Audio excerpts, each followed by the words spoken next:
Hi, I'm Jeremy Crosby. And I'm Nick Boucher.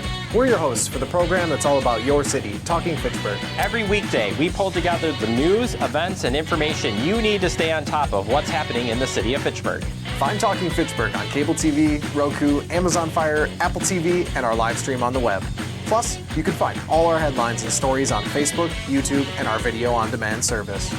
This is your city. Keep up with Talking Fitchburg and the issues affecting you and your neighbors. Want to know what's happening in your city? Get Notify Me messages from the City of Fitchburg. Visit fitchburgwi.gov on your computer or mobile device and select the big Notify Me button on the left. Enter your email and/or phone number, whichever is best for you to get notifications. Scroll down the list and select all the topics you're interested in to receive email or text messages about. You'll be notified every time one of your topics is updated. Sign up for Notify Me, one more way to keep up with your Fitchburg government.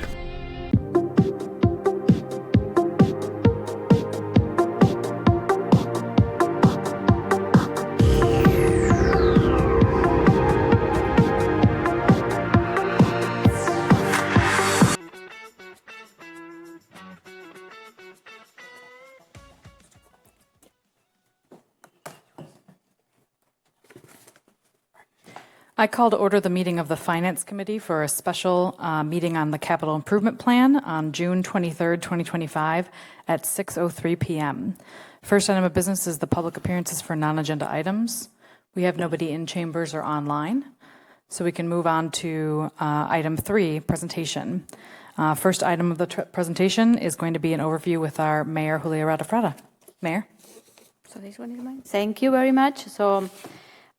Good evening, everyone, and I want to thank everyone that was part of this process, especially the staff, head of the department, and administration. This is a process that we started like in April, and it took several meetings, and I had the opportunity to meet with all of the head of the department and going through each department infrastructure budget. So I also want to mention that there were some items, equipment that some department requested, but I didn't include them because we didn't have capacity in this process to add those extra costs. But it doesn't, some of those heads of the department can approach you to put an amendment, it's fine, But I want to tell you there were things that I didn't approve, and there were things that we had to delay. Most of the delay were done because of capacity, and also because we were looking at economies of scale. If we were doing a big project and we need to include, like Irish Lane, we had to include the resurfacing of the road plus the sewer. We decided to do everything together. So this is our thing that we look at how to make how to save money to the city in the long term, doing economies of scale, and also some of the projects, especially the big one, they were delayed because of capacity of other costs. We didn't have the operational costs. So the first, I put together a small presentation. So the 2026 and 2035 CIP overview is most of the equipment values have been updated to current values. We did that to have current values. There were significant increases in equipment and construction cost. So if you compare this CIP with the previous one from last year, you will see that most of every asset has a replacement fund, and this is a policy that was implemented a couple of years ago. This is a financial policy to start saving when we had to make all replacement for our equipment. We already have the money saved. An asset more than $500,000, they don't have a replacement fund because we are used borrowing. So the assumption in this plan is that year one, that is 2026, we assume a net new construction of 2.3%. and inflation of 3%. So you can see that there is a financial gap already between the net new construction and inflation. So this one is going to create a financial gap that is going to, you will see in another slide, that you guys in the future will need to determine for year 27 and 28, after that, how we can reduce that gap. So we have been very fortunate in the past that we have 4 4% average in net new construction, but we have seen lately that the net new construction is coming at values below 3%. So as I mentioned, several changes, including increasing costs and timing adjustments, have been made to this CIP. Okay, next one.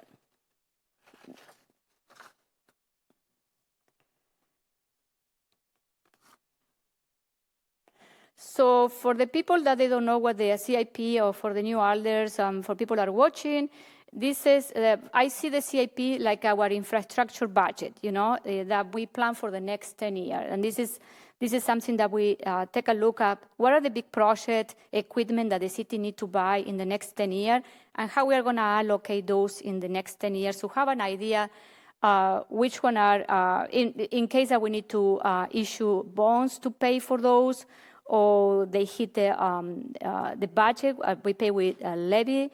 So we have an idea which one are. This plan can change. This is a plan, So the plan, for the people that have been here in the council for a long time, we've seen that sometimes we move the pieces, So we can change the plan. But projects that they are after the 5-year time frame are placeholder projects. They have not been vetted. We try to say, it will be great to do this project in the city, so we put it after the year 5. And also we can move project after year 5, you can do that when you're doing your amendment. Project identified and approved in 2026, that I'm gonna show you a couple of those, maybe included. I say maybe because they are included in the operating budget, but then you can, when we put together the 2026 operating budget, we don't know how, if we need to make changes, because we are not going to be able to close the budget. So we look at CIP project that hit the 2026, and also depend on the amendment that you are planning to incorporate to the plan. The other thing that I want to mention is I hope you read the letter. In the letter there are more information.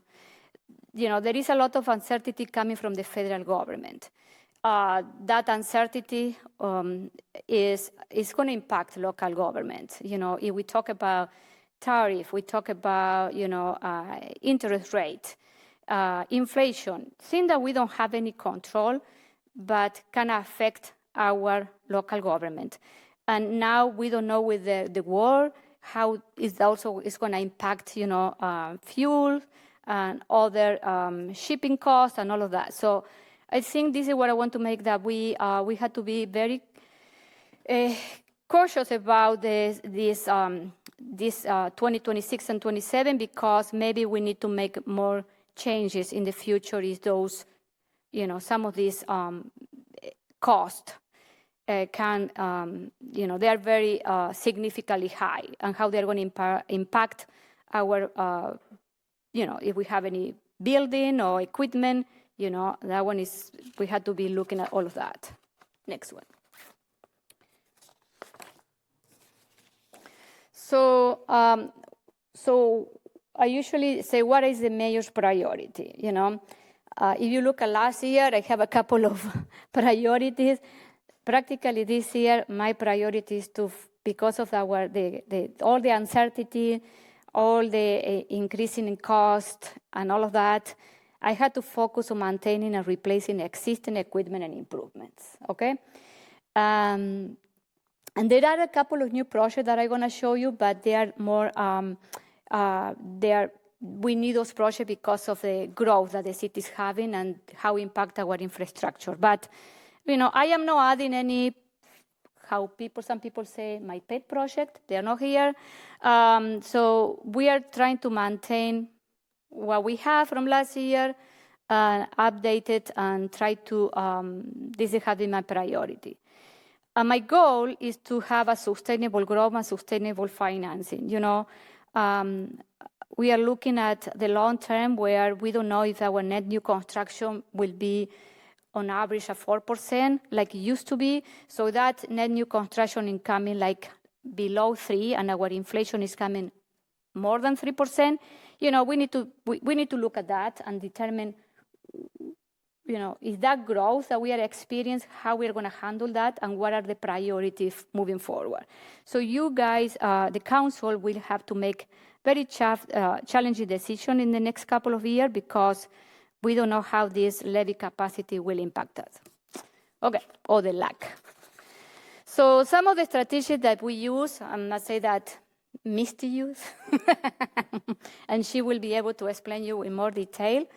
And we use the fund balance. We use it only for one-time project. We don't use fund balance to balance the operating budget at all. So she can go in detail about that. There are a couple of, I have a slide with some of the projects that they are going to be, we are going to use fund balance. We also discourage fund balance structural deficit. And the other thing is we're borrowing for projects individually that are $500,000 or more. Okay, next one. Thank you. So as I mentioned before, there are a couple of new projects. One is the fire headquarters remodel. That one is, as you know, Fire Station 1 on Lacey Road. Half of that is rented to, what is the name? I don't forget. Kids Safe Kids. And that facility is very old, and we need to, do some remodelation.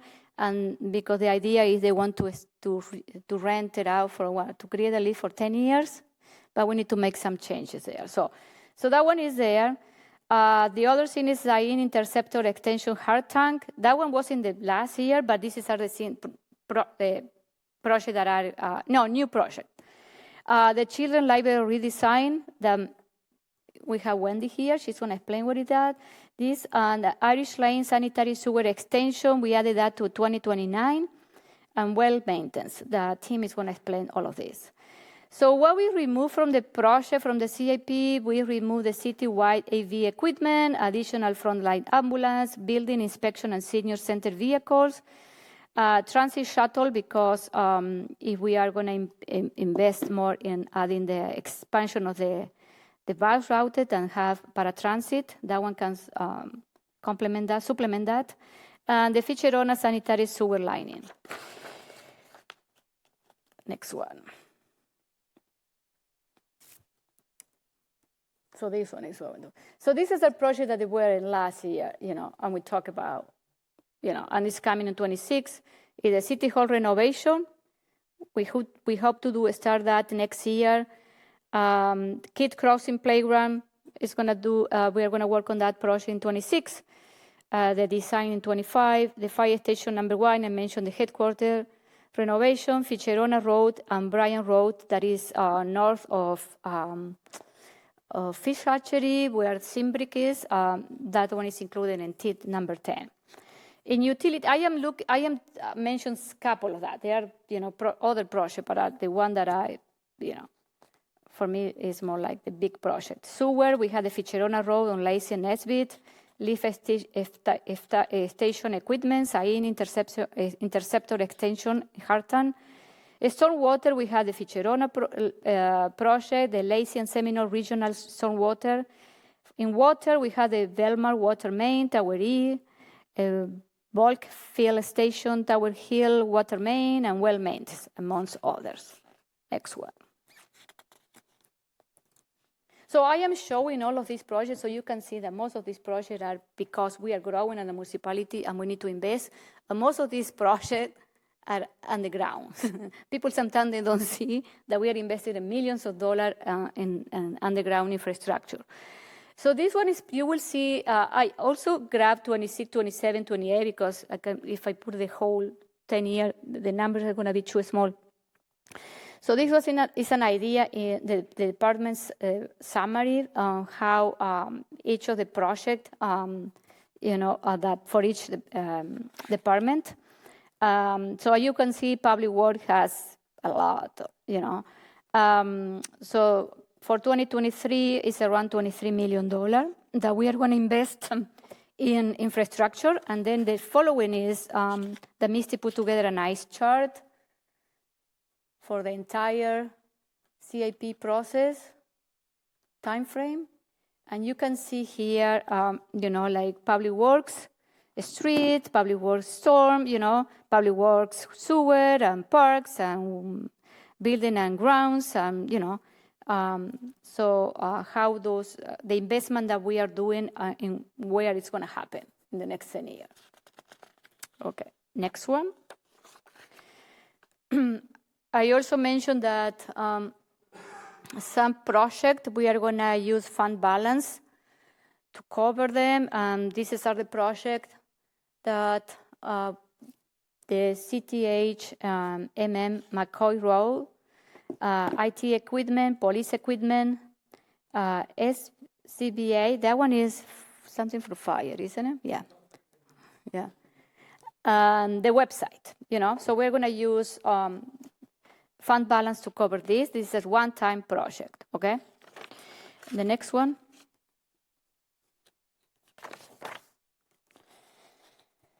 The next one is another chart that graph that Misty put together with it's in the packet. So where we can look at, here is we try to balance, the idea is to balance the first 5 years, okay? And you can see that the blue line, what is a measures proposed CIP, in 2026 we were able to balance. 27 we are close, and then that gap is increasing. So this is where the council, we had to make in the future the decision how we are going to make this balance. The gap is widening, You can see in orange our net new construction. We assume for 2026 at 2.3%, and then in 2027 at 3% until 2030, and then we assume a 2% net new construction. And then what else we have here? The prior year's capital tax levy target. So I want you to take a look, because we were able to balance 27. We are close to 26, 27. We are kind of close. But then the rest of the year, we were not able to balance those. So as I mentioned, Fitchburg continued to grow rapidly, adding new resident, housing, businesses, and jobs each year. With that growth come increased demand for public infrastructure, including street, utilities, parks, and public safety facilities. Growth also brings greater expectation for services, more traffic on our roads, and added pressure on aging infrastructure. While growth expands our tax base over time, it also requires significant upfront investment to ensure that we can meet the needs of a larger and more complex city. However, growth is a sign of a healthy and vibrant city. It brings new energy, ideas, and opportunity to our community. A growing population strengthens our local economy, attracts new businesses, and increases our ability to invest in the future. Managed thoughtfully, growth enables us to build a more inclusive, resilient, and sustainable Fitchburg. So that one is my finished word. And also I want to tell you, if you are planning to add any amendment, please check with Misty, the head of the department, to see if we are going to be able, because you need to find the funding, how you're going to fund your initiative or project. So next step, council can propose amendment until July 21st. There will be a public hearing tomorrow, June 24, in council meeting. We already had last week the discussion with our financial planner, Ehlers. And then the discussion and adoption of the CIP will be August 12th, the Common Council meeting. So, and then I want to thank all these people, and that's it. And I'm out of here. Thank you, Mayor. Any questions from the mayor? Oh, Logan, please go ahead. Sure, thank you. I just had one quick question. If we go back 2 slides in the mayor's presentation, the vehicle registration fee is listed in the 2027 column, and then I didn't see it in subsequent columns. Is that then kind of lumped into the rest of that big blue section, or do we just not have projections out that far for how much we anticipate the registration fee will bring in? Yep, so you got it in the head, so it's included in the big blue bar as part of the base going forward. And it's identified in 2027 because that was when the police facility capital costs came on. As the mayor mentions in her letter, there's still some discussion to be happen about how that money in total will be spent, and that will be discussed through the 2026 operating budget. But we did want to reflect the piece that we are pretty confident will end up in the capital side. All right, thank you. Of course. Okay. Other questions for the mayor? Seeing none, thank you so much. Thank you. I can share my slide with you tonight, okay? Thank you. Next item on the agenda is the outline of the document with Finance Director. Thank you. So first, so everybody knows where to find it. So the link is included in the packet, but also out on the city's website. If you go government and then finance, there's a capital improvement plan kind of section, and then the mayor's proposed CIP is out here, along with the schedule, and then the last several CIPs that have been adopted too are all available out on the city's website. Once you have the document open, I find the easiest way to navigate it would be using the bookmarks over here. So we've kind of got all of the introduction and the summary things, and then it's split by department thereafter. So some of the key things to point out would be that letter from the mayor, which goes through and reiterates a lot of what she just shared with us tonight, but is a great place to start as you want to dive into what the CIP means. And then there's a lot of different summary reports available out here. So if you want to look at it by funding source in detail or by category, by project, the one that I find really helpful is this projects and funding source by department. So it shows you within the department the projects, but then also how they are funded within kind of that little section. And then the summary of changes reports are out here. So there's 3 of them. The one with the plain white header is anytime the project expenditure changed, regardless of how it was funded. It will show you how that changed from the last time this document was adopted until the mayor's proposal. Then there's a similar report, but it has this blue heading. So this will only list projects that changed that are funded by property taxes. And then there's a similar report, but with the green heading. This is projects that change that are funded by debt. So again, depending on kind of what you want to look at, there's different ways to slice and dice the data. We tried to put a variety of reports in there that all have the same underlying data, but just looks at it a little bit differently. And then there's this projects by operating budget item. So some of the capital projects has an operating impact. That's also identified as kind of a placeholder for the discussions. And so this report then summarizes all of those in one spot. When you get to the detail, so each department will have kind of this summary page. It uses that one report that I was talking about that I find to be really helpful. And then there's a separate page for each one of the projects afterwards.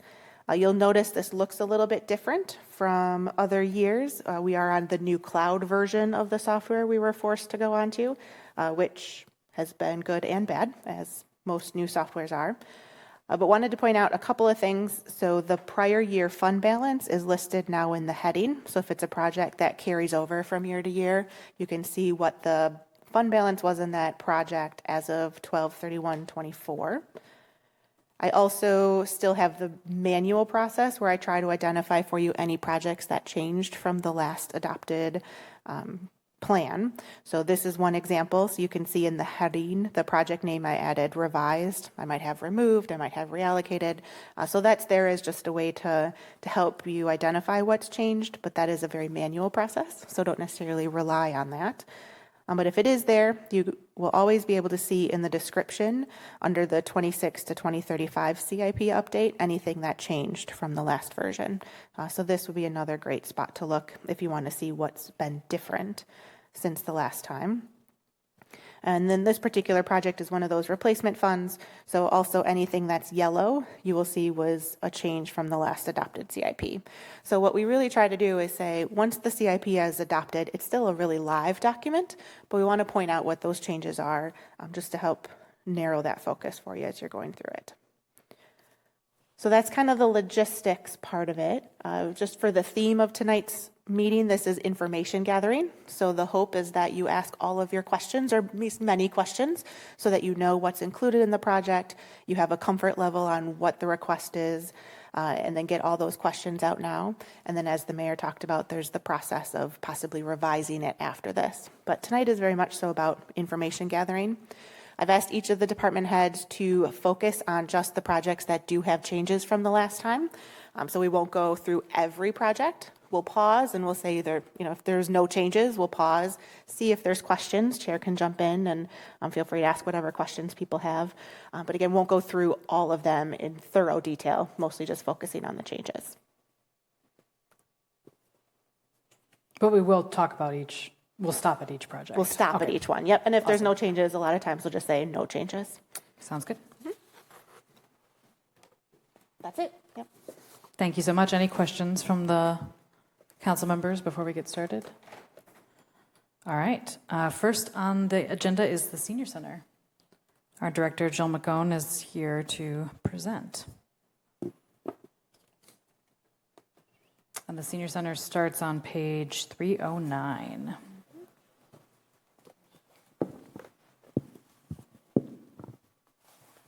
Okay, thank you. Well, I don't think that we have a lot in the CIP, but some replacements for tables and chairs. We were grateful that money was allocated last year, and we were able to replace all the tables and chairs on the upper level. And then this year we have funding to do the lower level. So we're actively looking at replacing the tables and chairs in the dining room. So all the rental tables and chairs are new upstairs, which looks really nice. So that is basically a replacement fund for that. Kitchen equipment, just looking ahead, we have a hot cold well that we have to, when the caterer brings the food in, we have to keep to temp. It's a pretty expensive piece of equipment. It was replaced, or it was new in 2012 when we went through the renovation. Just looking at the life span of that piece of equipment, I felt it was good to just put a placeholder in for that. This one is a nice item of discussion, really.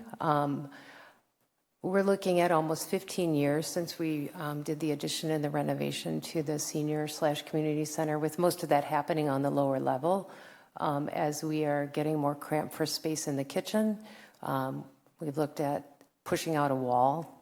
But again, this is more of a discussion item because I think that the upper level really hasn't been renovated since it was built in 1988. The entryway is old. It's not very accessible, having double doors in the foyer. The Oak Hall room isn't really as conducive as it could be for activities and programming, but it's a larger discussion to be had in terms of how are we going to use that building as we move forward and try to meet the needs of the community, whether it's through rentals or rec programs or senior center programs.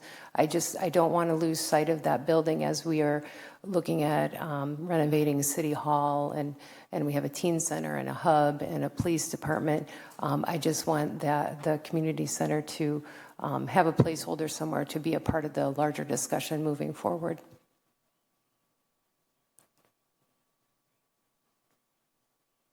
Oh, and that's it. Just replacement for vehicles, and certainly I'm comfortable taking the vehicle out. I think we were going to get a third vehicle.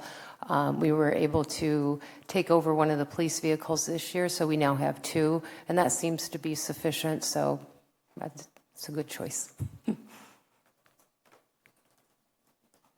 I think that's it. Thanks, Jill. All right. Any questions? Thank you so much. You're welcome. Next item is going to be the library with Director Wendy Rawson. And after that is going to be assessing, just so you know you're on deck. Chris. Hello. Hello. All right, so our first one up is the Children's Library redesign. You may be aware that we're doing a redesign this year of the second floor. What we're essentially trying to do here is draw in more residents to use our library. We are feeling a pretty big financial impact of having Fitchburg residents using the Verona Library. So the idea of the children's redesign is to bring in some art installations. Think kind of like the Children's Museum, but less climbing, less hands-on. So somewhere between an art installation and a hands-on thing that I think will bring in more traffic, which we need. This is a rough estimate of what it will cost, and it will be, the Friends are very interested in fundraising for this. So part of this will come out of the library's fund balance that we've been saving for, and part will be fundraising. This one is a library outreach vehicle. So we have a little van that we run around town in to do outreach. And this is just the replacement of that. Not sure what we'll want in the next vehicle. I do hope that it's going to be electric. We'll have to see as we get closer. This is also funded out of the library's fund balance. Self-check machines. So this is coming up in 27. We have 5 self-check machines. We do about 80% of our checkout on these machines, which saves us a lot of staff time. Our current machines are at end of life, but have been cranking right along. So we have just pushed this out a couple of times. I think we probably will have to go through with it in 2027. I did get an initial quote from the new company we're going to use, and I think it's going to come in significantly less than this, but we will see. This is also funded out of the library fund balance.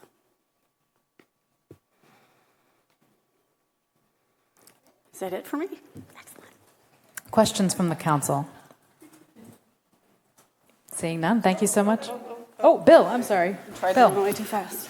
Yeah, well, you mentioned the checkout machines, and I was just wondering if there's any technology in use or will be where people can just do a scan with their phone. Currently you can scan if you have your library card barcode on your phone. You can use that on the self-check machines. No, I mean without having a self-check machine. Like if you have your library account or your Libby app or whatever on your phone, you could scan the book. I don't think so. Fingers crossed sometime in the future. We are getting a new circulation system soon, but I don't know that it will do that. Okay. We've got security things to, it's got an RFID tag in it that it turns off, so I don't know that anybody's phone can handle that. No. Okay. Yeah. Logan.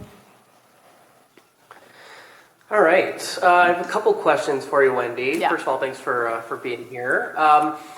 As far as the children's library redesign, do you have an idea of how much the Friends might be willing to contribute or fundraise? I'm just curious the total, how much of the 200,000, are they going to match it? Are they going to match like 10%? Just kind of get a ballpark if you've had that discussion. I don't think we're in the ballpark of matching it. They did commit $10,000 this year to put towards the design phase of it. I really think it depends on how successful fundraising is. Okay. And then I'm looking at the outreach vehicle here. What type of vehicle do we currently have for that? We have a Ford Transit van. Okay. And how often are we using that van? We use it a lot during the summer, during the nicer weather. We're out, I would say, 4 times a week. During the winter, we do not drive it very much. So. Okay. That's all I have. Thank you. Okay. Thanks, Logan. Seeing no other questions, thank you so much, Wendy. Next up is Assessing Department with Chris Leitz. You have the floor, Chris. All right. Good evening, everybody. So there's no significant changes with this one. This is just, it's been kind of an ongoing thing. I believe last year, around this time, was maybe when we got our first vehicle. So we now have 2 old police vehicles and then 1, we got our electric vehicle not too long ago either. So it's been a pretty good program so far. It seems to have worked out. So, once we finally got the vehicles, I know it's been kind of a long time coming, but yeah, so at some point I know the next step at least is probably to, I assume, get rid of one of the fleet vehicles. We really only need 2, so, but yeah, no changes with this project other than that. That's kind of the gist of it. Questions from the council? Thank you so much, Chris. Yeah, thanks. Next up is building inspection. Our finance director is going to cover this. Yep. So they just have one CIP project for their fleet vehicles. There was a change. They originally had 4 vehicles planned, but they only currently have 3, and those 3 have been meeting their needs. So we took out that one and then updated the cost for the other 2. They just recently got an electric vehicle as well, which seems to have been going really well.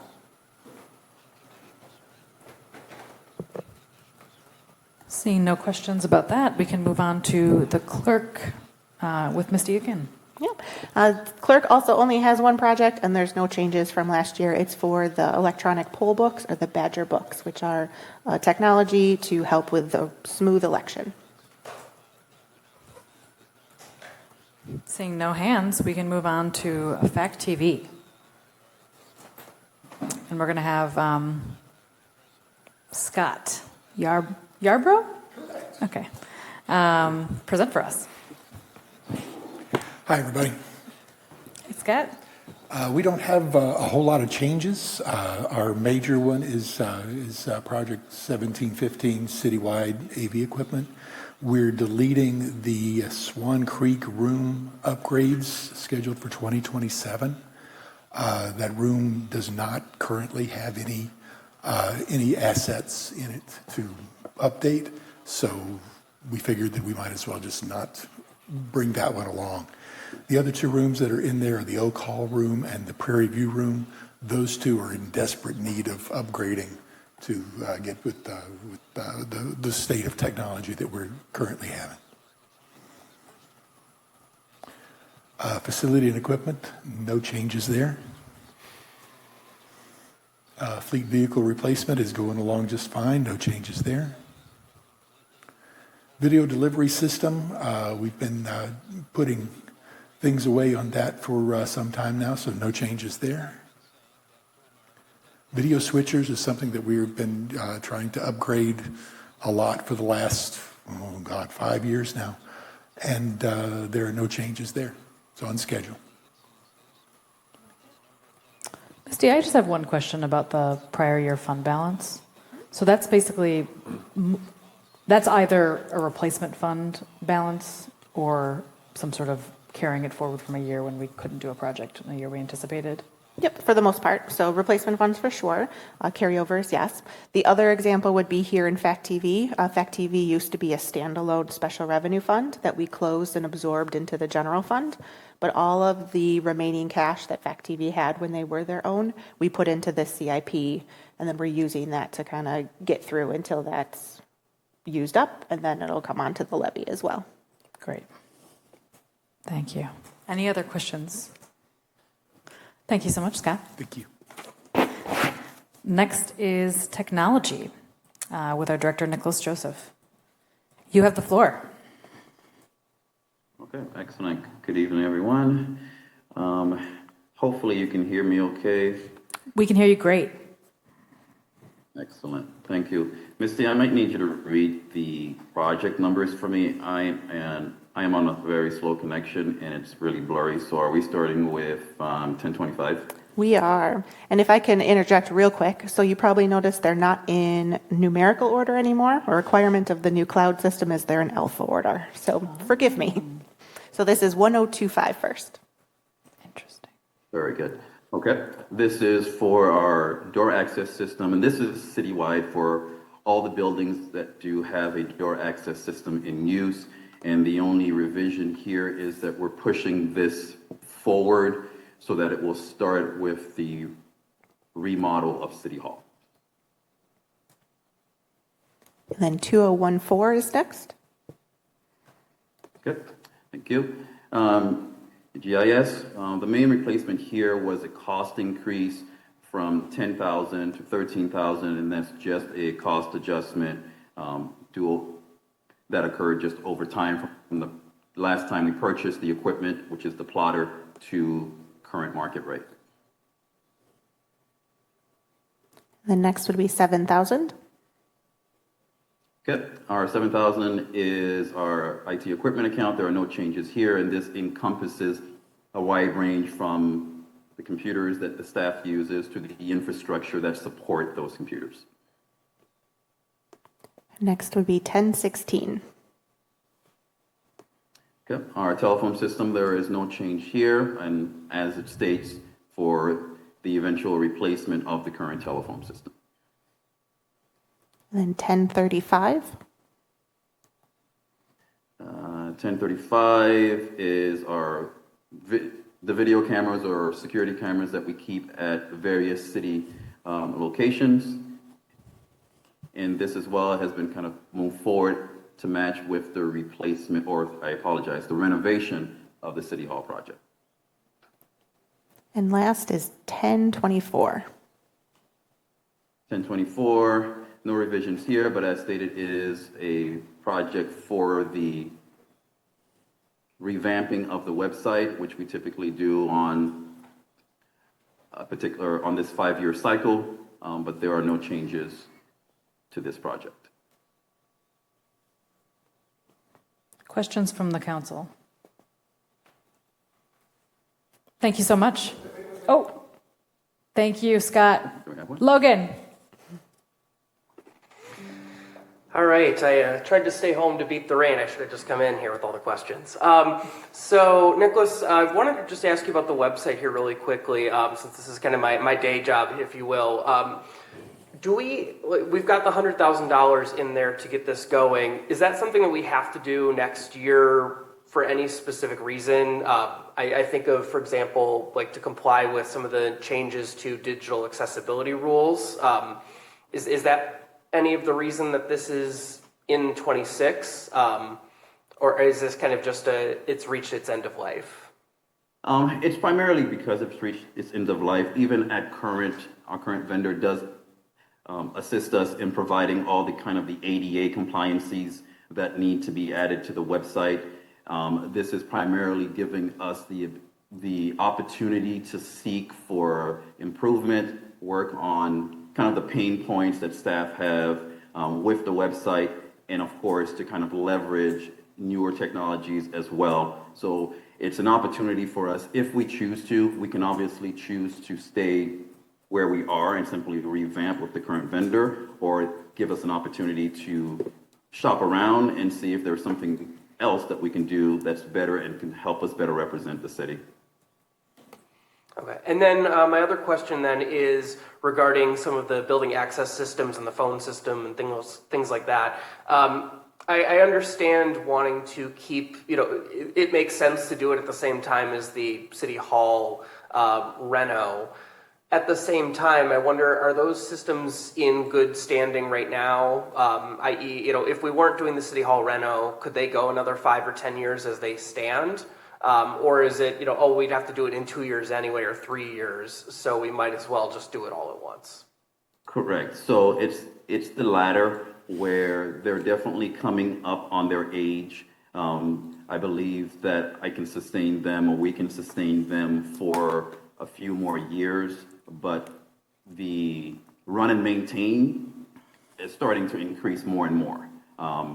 But since we have that specific project coming up very soon, we decided to kind of wait, not to only run that simultaneously, but as well on some of the items, it gives us the opportunity to vet other products in the meantime while we're running up to the renovation. Thank you. Seeing no other questions, thank you so much, Nicholas. Next item is going to be the Fitchburg EMS with Chief Patrick Anderson. On deck is going to be the fire department. Chief, you have the floor. Fun. Thank you. Good evening. Always doing the starting with everybody can hear me okay? Yes, indeed. All right, perfect. The first one there, as the mayor had alluded, it's a project that has since fallen off. The adding of that additional ambulance, something we've been the forward thinking of. We know we're going to need to increase staffing, which is an operational impact. But as all of our municipalities continue to grow and our call volume continues to go up, looking for that future staffing, I need trucks. So we actually completed that project in 2025 through our normal replacement process. as opposed to normally we purchase one and we sell one. We actually purchased two, sold one for various timing reasons, but that project has since gone away. We now have our fleet up to where we need it to be for pretty significant future growth here. So that project is gone. But then the second project that continues to stay there, like much of the other projects you've heard, is our fleet replacement process. So for the new alders on here, so we have a fleet of 6 ambulances. We purchase a new ambulance, or I should say we attempt to purchase a new ambulance about every 2 years. The delivery time on a production time on an ambulance is currently anywhere from 2 to 3 years out. So I think we finally have figured that system out. But we purchase an ambulance every 2 years. We hang on to that ambulance for 12 years. It runs as a frontline ambulance for about 6 years. And the remaining 6 years of its life, it lives as a reserve ambulance, rotates through for special events, for maintenance. Again, as I had mentioned previously, the hope is the need is to increase that to four frontline ambulances here in the next year or so. But that's the process. The cost we have in our fleet replacement process is not just the truck, but it includes the 5 essentially largest durable goods in the truck. It's the cot, the monitor, an auto load system, the radios that over the course of about 12 years have also reached the end of their life. So we put all of that in there. We replace all of that when we replace the ambulance. And so this divides that up, as opposed to having these peak increases every 2 years when we actually purchase that ambulance. Essentially, it's split in half, and every year then a smaller amount is put in there to help us purchase that over the future. That's about it for EMS. Thanks, Chief. Any questions from the council? Micah. Does the Fitchburg share of this represent what is going to be the updated contract for EMS, or is this the current? It is the current. Oh, sorry, Chief. No, you're correct. Thank you. So that'll update in future years after the actual contract's signed. Exactly. So that was part of the intention, is at this point it hasn't been even close to finalized, much less approved. So we left it as is, recognizing this is a plan. So if something is different before budget time, we can adjust it at that point. Otherwise, probably next year. Good question. So that is a good question, though. So the cost here is just a proportion of the total cost of these individual items. So whatever used to be in that ambulance project, that was not the full cost of the ambulance. That was just the Fitchburg share. Correct. So the CIP assumes 55% is Fitchburg share, and the other rest of it would be the Verona city and town share. Great. Thank you. Other questions? Seeing none, we can move on. Thank you so much, Chief Anderson. Next up is going to be our fire with our new fire chief, Scott Sarver. Welcome. Excited to hear you. Hear what you have to say. You have the floor. First round, here we go. All right, so the first one is project number 2247. There hasn't been any change to that other than we added a picture. One thing to note on this is that you'll notice the ordering is fairly far in advance due to our industry and the delayed times for construction. So any questions about that, just let me know. But that'd be a 2029.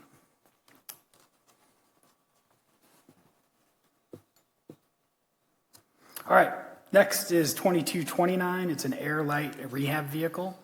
There has not been any changes to that.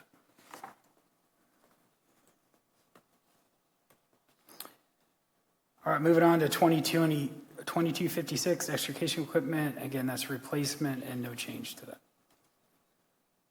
2250 are fire engine replacements, and there's no change to that. I do have one question about the fire engines. I've read some articles about how there's been a consolidation of the fire engine, industry, all of these, all these companies are being bought up by single manufacturers, and then to maximize profit, which is one of the things that's creating these long delays. And I know we already, and I guess this is not reflected in the CIP maybe, but we did pay up front for a new fire engine. Is that correct? Mm-hmm. With the anticipation that we'll receive it 3-4 years from now? Hopefully soon. Okay. I just don't know if we have any concern about the company folding and us not receiving that engine? Is that something that we've discussed as a possibility? I've read that there's like this private equity push. We're going to suck all the money out of these companies as possible and then shutter them. Maybe that's paranoia, but I've read that a little bit. I'm not sure if that's something that you've tracked in the industry or if we're aware of that at all. Yes, there's a lot of concern about all of that. Our manufacturer is actually located here in Wisconsin. It's Pierce. They have a considerable piece of the market share. They are independently owned, to the best of my knowledge, and the last time I was there to visit. So I don't think that they're threatened by that. The problem with it is they are gaining more of the market share fairly rapidly. And so that's what's pushing these deadlines. And Chief Grossa may somewhere in the 40-month range for a fire engine to be built, and then somewhere in the 50-month range for a ladder truck, which is what we discussed first. So they are, I would say, the premier manufacturer in the country. One of the big challenges with this type of manufacturing is the market is just not that big. So it doesn't attract large companies. It doesn't attract a lot of small companies. And usually a lot of the smaller companies have a pretty tumultuous ride in the market with quality control mainly. So we see a lot of those go out of business, maybe resurface again under new management. But it is quite a challenge, and I would say it's because of the size of the market, for sure. And then, in COVID, it started with supply chain stuff, and I don't know that they've ever caught up with that. I think about a year, it was 2022, FDNY, the Fire Department of New York, ordered 50 engines and 30 ladder trucks, all at one time. So wow. Everybody else, when you do something like that, obviously you get to the front of the line. So I know, based on my former organization, that I think it added 14 months to delivery times. Wow. Just that situation. So. Yeah. And I was reading about how it just like during the wildfires in California, there were a ton of trucks that were sitting there unused because they haven't been repaired. And anyway, it's a huge issue, and it's a safety issue. Yes. Which is the worst part of it. Yeah. And a lot of folks, I think across the country as well, are lowering their replacement and lifespan due to maintenance per mile, and which causes a lot of that. You'll see that. And then the availability of people that are specialized enough to repair those vehicles is also a tremendous challenge. Am I right in assuming that a small number of companies with a large market share allow them to demand payment up front for something that's not going to be delivered for 4 years as well? Yeah, and they incentivize that, though. There is a discount associated with prepayment. Okay, that's fair. So Misty would know the value to that based on the numbers we would get, but they do incentivize that. And so we knew when we did that last purchase, council authorized that prepayment, and it's still so much uncertainty as far as if it's going to be a good deal or not, but we thought it was more likely to be a good deal than a bad deal. So make it with the information you have at the time, right? Exactly. Yeah. Misty, do we reflect the fact that we purchased a vehicle but have not received it anywhere in the CIP? No, because we paid it, but it's showing as a prepaid expense. So it is on our audit report, as an example, will be shown that way, but it won't show up in your prior year fund balance because the cash isn't there to pay for it. Got it. No, but it is in the purchasing side. Thank you. Scott. All right, are we on 2299? Fire fleet vehicles, no change to that. And we don't have a lot of changes. Number 2265, portable radios, again, maintenance and replacement, no change. 2233, the water tenders, no change for replacement schedule. 2254, we do have a change here. Sorry, let me catch up on my computer here. And this was an adjustment this is for SCBA compressors, and this was an adjustment for cost and inflation to the SCBA compressors. The description was replacement of the fire department's self-contained breathing air bottle worn by firefighters or entering hazard zone. Current SCBAs and breathing air bottles are 7-tier primary service life, department with Fitchburg's level of activity. And I'm sorry, this is for the air packs themselves, not the compressors that we are replacing. And that is 2254. And real quick, one of the other changes on the replacement fund is there's the SCBA packs and cylinders, which was $577,000 as a group. And as the mayor alluded to in her presentation, anything that was a project, like an individual thing that's $500,000 or more, we shifted out of replacement fund and into borrowing instead. So this is one of those examples. Sorry, Chief. No, thank you. And then the 2026 was the 161 for the compressors. Sorry about that confusion. And then the command unit. This is kind of a combination vehicle for police and fire to house the commanders while we're on, and our response partners while we're on long-term incidents. We did have to increase due to the industry standard and again, just general cost of those vehicles.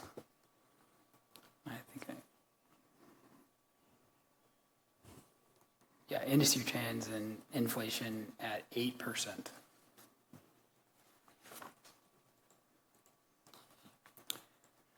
Uh, 2602 is the Fitch-Rona analog tactical system, and there's no change to that. I think that's it. Questions from the council? Bill?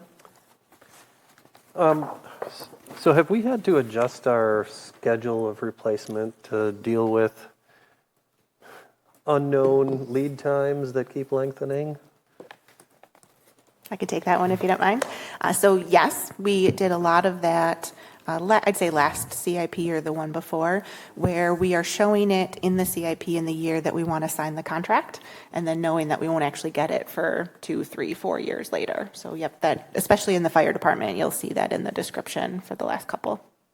And correct me if I'm wrong, but that's why it was moved to 29, right? And because we were acknowledging that 50-some month for the ladder truck unit. Logan. All right. So I wanted to ask about the fire department headquarters. It's project 2267. I'm curious, how many square feet are we currently using in that building? Just a ballpark. So it's kind of a split format, and I may need to bring Chief Grosson up to help me out with this. It's a split format on the fire side. It's housing 4 of us in offices with education rooms, training rooms, and the backup EOC for the county. And then across the bays is where UW Safe Kids is operating out of. And to my knowledge, that project is strictly for that side of the building, and I could not tell you how many square feet they're utilizing on that side. Maybe Chief Grosson might be able to help me with that, or... And I think we're going to cover this when we get to Public Works. Am I mistaken? Okay. So it's either Public Works or talking with Chad Brecklin. Mr. Brecklin? Who's currently looking through emails to see if I can find that information? So off the top of my head, I cannot remember the amount of square footage. Do they use all of the square footage on we're going to call it the east side of the building? Yes, they are currently using all of that, and we just got done going through essentially what that agreement would be as far as what the rental would be for next year and then the future years. And like you said, they're very interested in a long-term lease.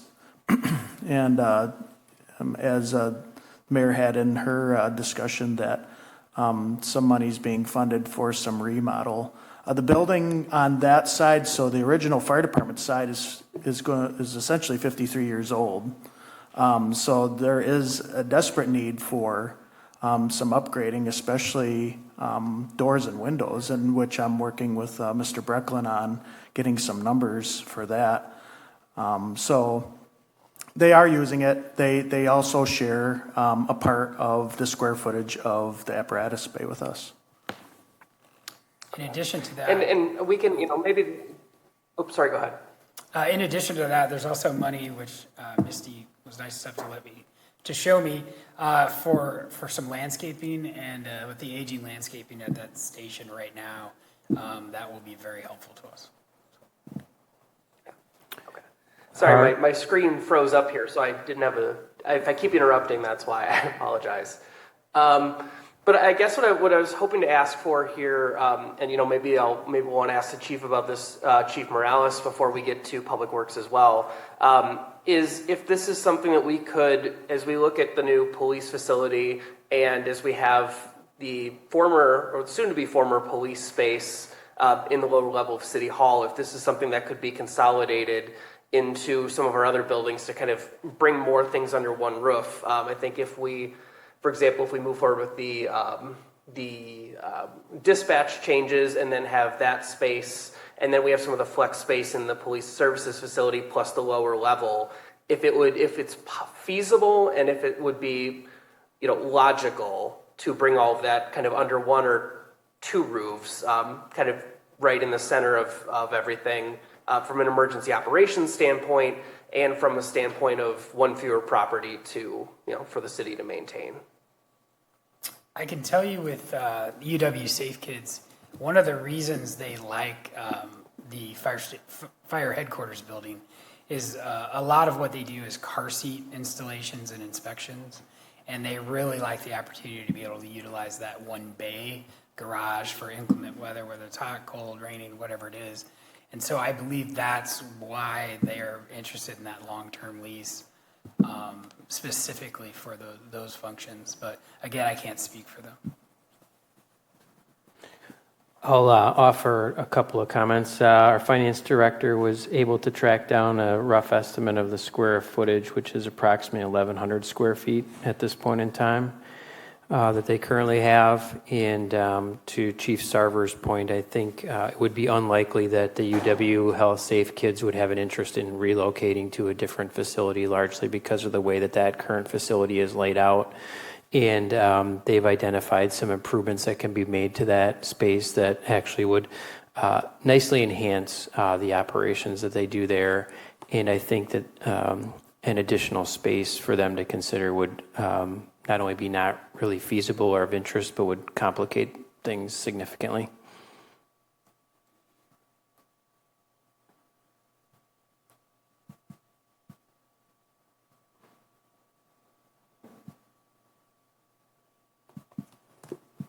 All right, other questions from the council?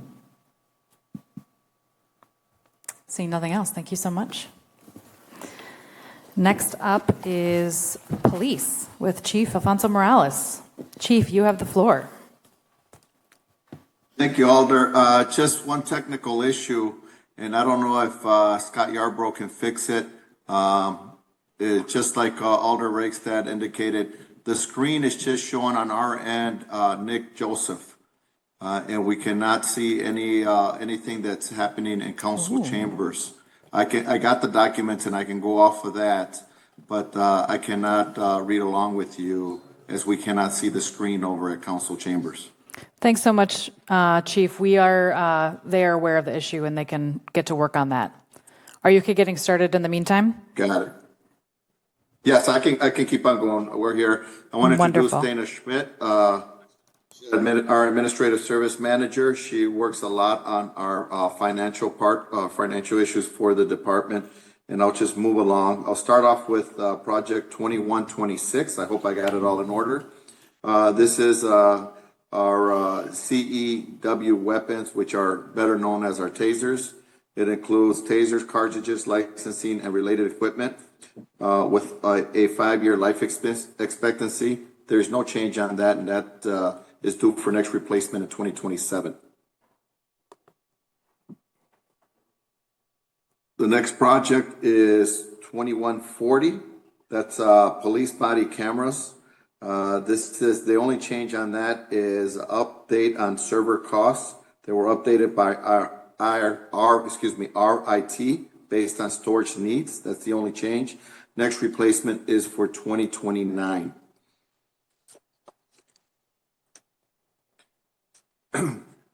Our next piece is dispatch councils. As Alder Rakestand indicated, we are moving with our presentation last week of removing our police dispatch councils. So there's $47,000 and some change on that one. We are doing a reorg. I'll leave that one to be discussed by the city administrator or the mayor on those funds.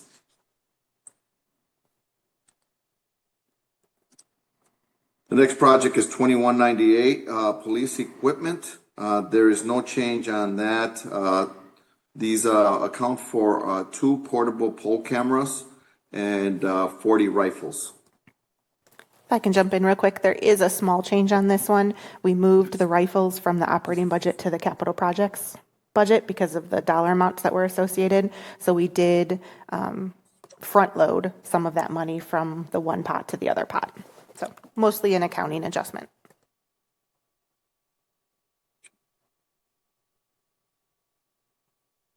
Okay. Next project is 2141, the police facility. I think there's enough said on this one. There's no change other than the 2026 operating being removed due to delay in construction.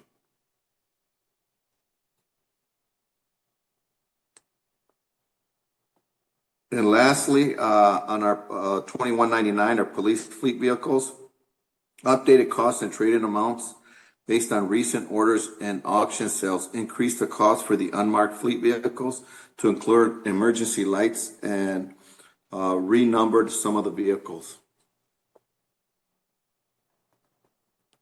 And that's all I have, short of any questions.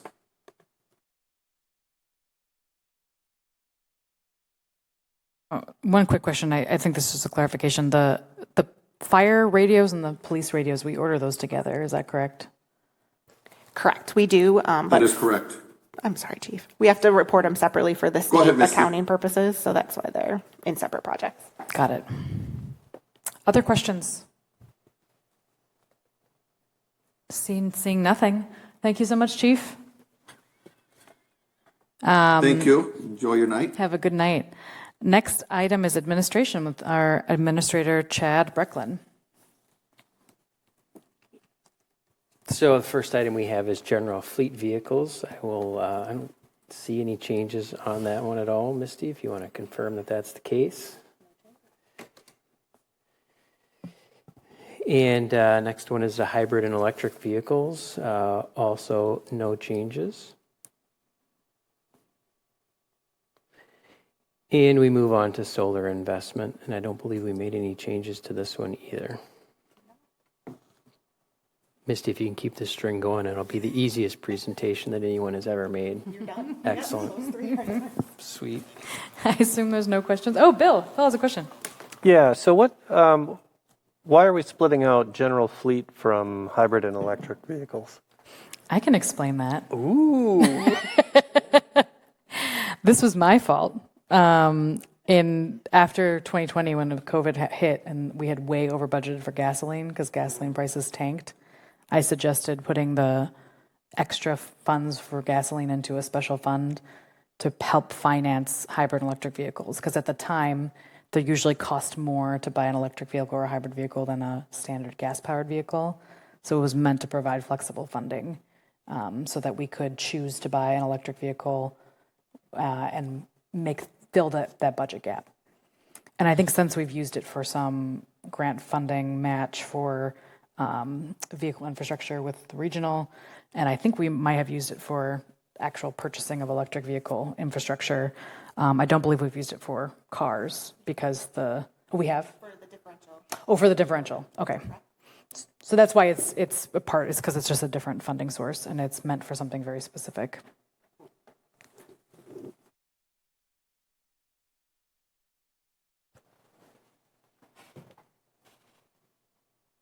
All right, we can move on to finance with Misty.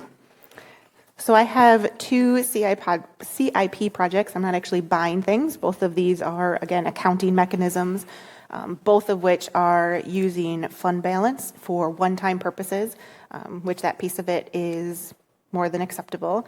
The first project is 1045. This is fully funded by fund balance that was in excess of our policy in the general fund that we moved over to the capital projects fund, specifically to be used for grant matches on capital projects. We wanted to be able to leverage our dollars as needed to be able to be eligible for those grants and get some things done. But they're also capital projects, so it is one-time things. We don't have to worry about using our fund balance for ongoing things that would cause a structural deficit for us. And then in the project, you can see which of the future CIPs would be using this particular pot of money. And the change for this year is I'm adding another $500,000 to this pot so that it's available if more grant opportunities arise. And then my second project is 9999, which is our expenditure restraint incentive program. So we receive this payment from the state if we meet our certain requirements. We use that money specifically on capital projects, but through the CIP, I don't specify which projects use that aid. The money is kind of plopped in here, and then it lowers the overall taxes for the project or the CIP as a whole. The one thing I would like to point out here, and I added a lot more information in the CIP, is that this is a structural deficit right now. We are using fund balance in order to maintain the same level of expenditure restraint aid that we had received a couple of years ago, even though that amount is declining pretty significantly, pretty quickly, and soon we will not be eligible for it under the current rules. So this is a structural deficit. It is one that I'm not necessarily proud of, but the mitigating factor is we do have the full 10 years worth of fund balance that we're using in this project set aside. So you see the prior year fund balance is at the 1.6 million. That covers the full 10 years of this structural deficit. So not ideal, but is at least mitigated to an extent. Misty, can you comment on that? I didn't realize that the expenditure restraint amount was going down, or maybe our ability to apply for it and qualify for it. Yeah, so I can share the PowerPoint from the Committee of the Whole meeting where I talked about it with CIP. So there's a couple of things. One, in order to even be eligible for the program, you have to have a equalized value tax rate of $5 or more, and we are just barely over that at this point. And in the next couple of years, as equalized values accelerate so much more than what our ability to increase taxes do, our mill rate will continue to drop. And so in the next couple of years, I would guess that we won't even hit that initial eligibility requirement of the $5 tax rate. Beyond that, once you qualify for the program, how much aid you receive is based on how high above that $5 you are as a proportion to all the other communities that are eligible. So when we had those couple of big TIDs close, TID 4 and TID 6, our equalized value tax rate dropped really significantly there too. And so our portion of this pot of money dropped pretty significantly. So again, I'll share the chart that shows the history of it. 3-ish years ago, we got $650,000. They held it harmless last year, so we were lucky and we were able to keep that amount. If they wouldn't have held us harmless, it would have gone to about $400, and then this coming year, I think we'll be at about $250. Again, absent big changes in the program or other communities falling out of the program as well. And I'll say we're not unique in that. I know a lot of other finance directors are recognizing that tax rates are falling below that and they're falling out of that program. I guess the one good thing is we're kind of phasing out of it, right, as it goes down, as opposed to it being a full loss. But I suspect without program changes that we won't be eligible in the near future. And not because of us not meeting the spending requirements of the program, just because of our tax rate. And then I guess I had thought in the past that we got the money one year and then we allocated that money the following year. But it looks like we have a pretty significant fund balance above and beyond just the $650,000 of which we got the previous year. Is that just because we haven't allocated all that money in each year? Not mostly. So there's a little bit of that. So we budget for the 650 and it might come in at 660 and we kind of have those ebbs and flows. The bigger reason for this large dollar amount is one of the strategies we've been using in order to qualify for expenditure restraint, but then not lose that capacity, is we're doing the transfer from the general fund to the capital projects fund. And where that money is going is in this project. So This project does a couple of things. One is this is our holding spot for that retention of that strategy. But then on top of that, we need to have that large balance because it is a structural deficit that this money will be going away in the near future. It's definitely not going to be at the level of which we are planning for it in the CIP, so we need to have that money set aside. Got it. Thank you for explaining. Of course. Other questions from the council? And we can move on. Thank you so much, Misty. Next is Parks, Recreation, and Forestry. Also, Misty, going to cover this? Yep. And I'll go relatively quick. And Chad, you're going to jump in and help me with any questions I don't know. So first one is 6278, the Agricultural Museum. There were no changes. And I'll note this project is in the back 5. So it's a placeholder project that has not been thoroughly vetted. Next is 6276. Which is the community tree gravel beds. This was something that was talked about during the ARPA and TID closure investment plan. The update here is it was delayed from 2026 to 2031.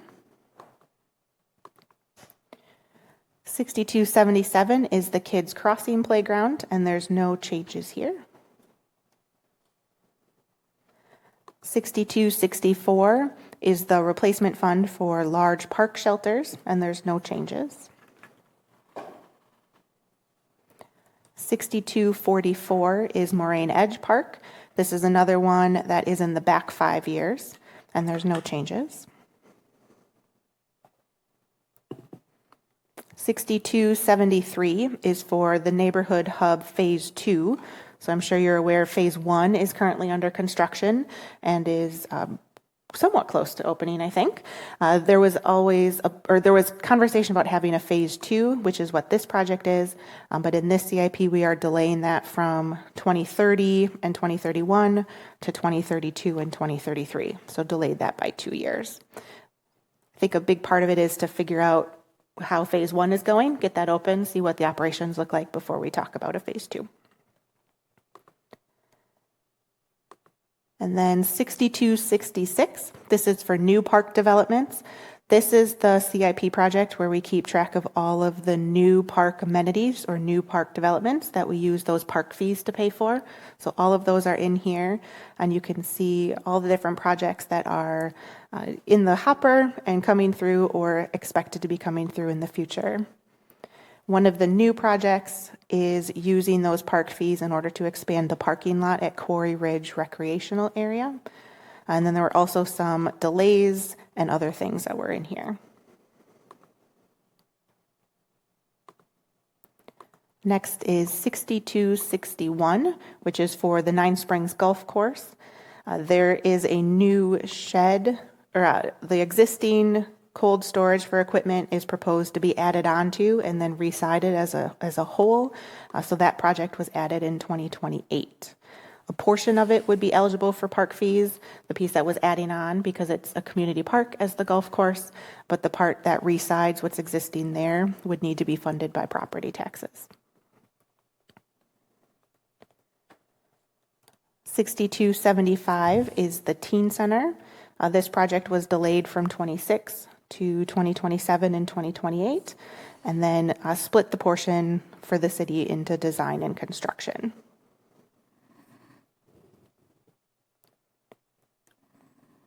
$62.59 is the park system replacement. So this is another replacement fund that replaces playground structures and playground equipment, and then some other items, including basketball courts. So a certain amount is set aside each year, and then you can see the expected upcoming projects to be funded, though there is some flexibility funding available and how those move forward. And then last is 6263, which is the tennis and pickleball courts. This is another replacement fund so that the courts that we have, we can make sure that we can replace them when it comes. The change was on the McKee Farms tennis courts. You can see that project is almost $1 million. So in the recent past, we created that replacement fund, but that has now been removed, and we will borrow for that project when the time comes instead. That's it. Questions from the council? Seeing nothing, we can move on to the main event, Public Works, with our director, Tim Volker. Thank you. Our first project is the Building and Grounds Fleet Replacement Fund. We updated this project to include an electric truck. So basically the one truck we had in the replacement fund went from gasoline to electric. Next up is 6302, the city campus building systems was revised. We updated the replacement fund to add the fire panels to the inventory and updated the replacement fund amount. Project 6307, City Hall remodeling, remained unchanged from the prior year. 2127, the evidence processing facility, remained unchanged from the previous year. 2267, the fire department headquarters was revised. We updated it to add $500,000 of debt financing in 2026 for remodel of the building to include exterior windows, doors, repair and refresh exterior entrances, exterior and interior building finishes such as siding, flooring, paint, furnishings, and landscaping, and creation of a public restroom area for visitors.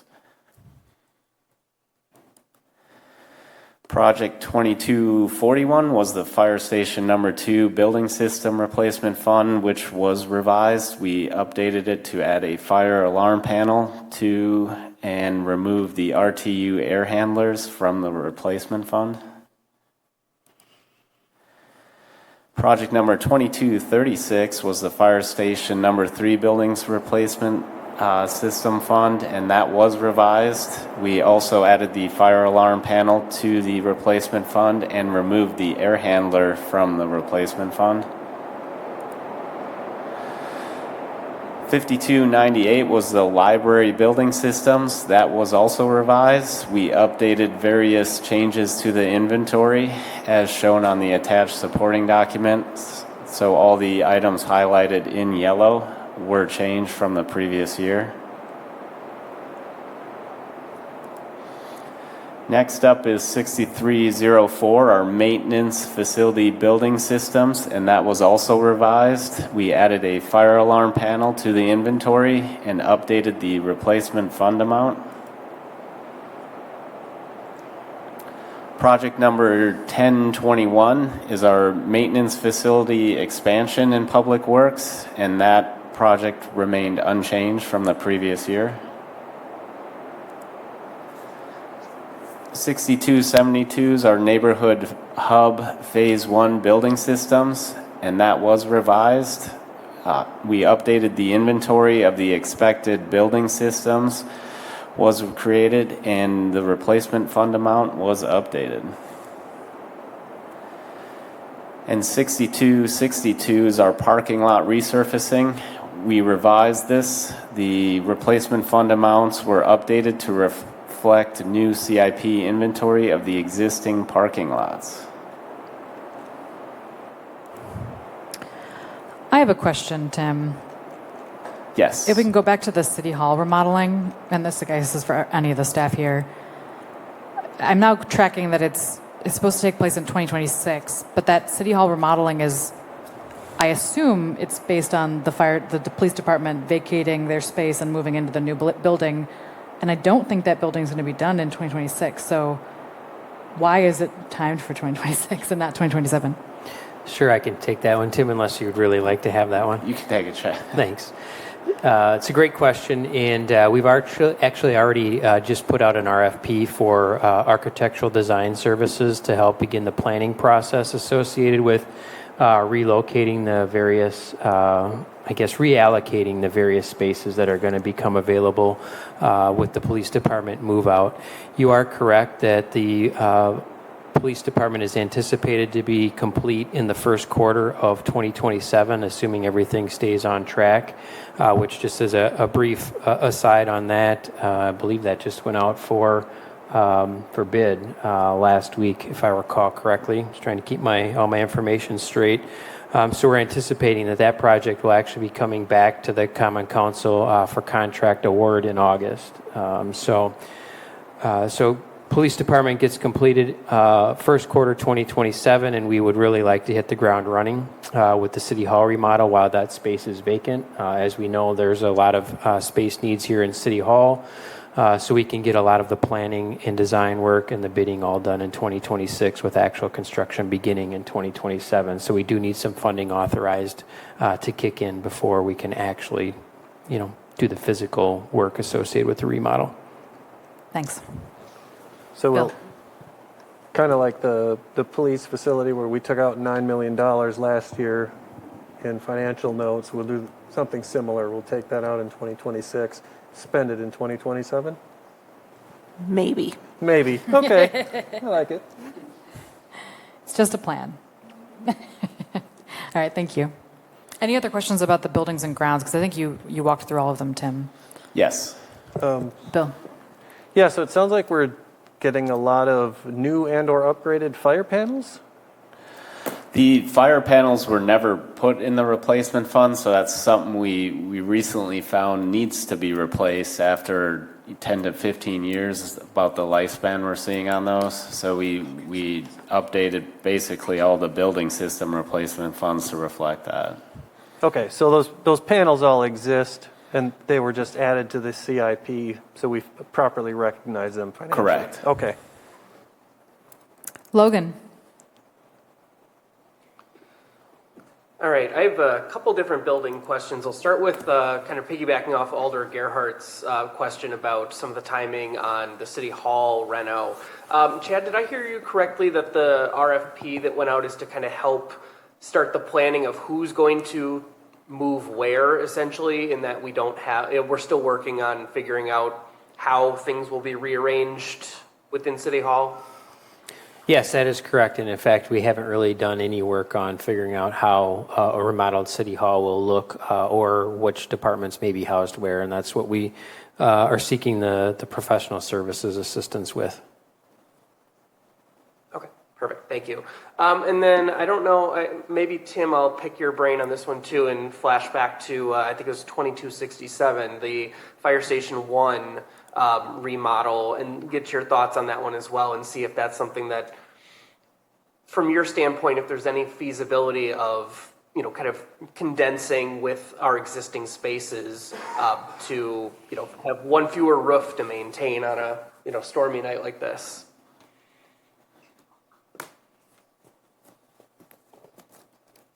Could you repeat the question, Logan? Yeah, so as I think it was 2267, it's the Fire Station 1 remodel, and there's a significant chunk of money there that I don't think he was in the room when he asked that question. Tim, or Logan, just for context. Logan, just for context, I don't think Tim was here when you asked that question of the fire chiefs, and that's why that doesn't make sense to him. Okay, sorry. Okay, let's flash back. So Tim, I had asked Chief Sarver about if there was any way to potentially consolidate that Fire Station 1 space that we currently have allocated for the, I believe he said there was an emergency operations center and some of the kind of admin spaces there into any of the, the police services facility, since that, without the dispatch center and then some of the other flex space that is being kind of roughed in the new facility, and or into that kind of City Hall renovation space. So I'm just kind of curious from your standpoint if there's any feasibility to kind of further study that. I think we're past the police facility point in looking at adding that there, potentially maybe City Hall, but you're still going to have the fire station headquarters building to take care of, regardless of whether they come to City Hall or not. Okay. And I'm just wondering if that's something that, if that's something we could take off the rolls entirely and sell it to, if UW Health would be interested in buying it instead of leasing it, for example, and just kind of take it off of our list of properties to maintain long term.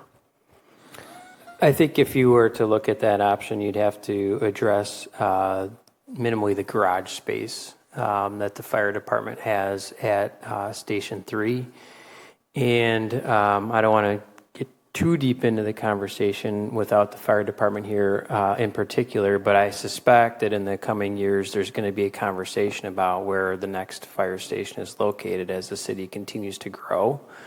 And that may be the opportune time to kind of identify where the headquarters building might be and potentially serve as a relocated third fire station that's best suited for adequate response times. But that's hopefully at least a few years off on the conversation. Perfect. Thank you. Other questions? All right, we can move on to the next section. Next section is our general section for Public Works. Our first project, 2016, is our GPS system, and that remains unchanged from the last year. Next up is project number 3109, our transit shuttle. This project was removed from the CIP. And then that completes the general section of Public Works.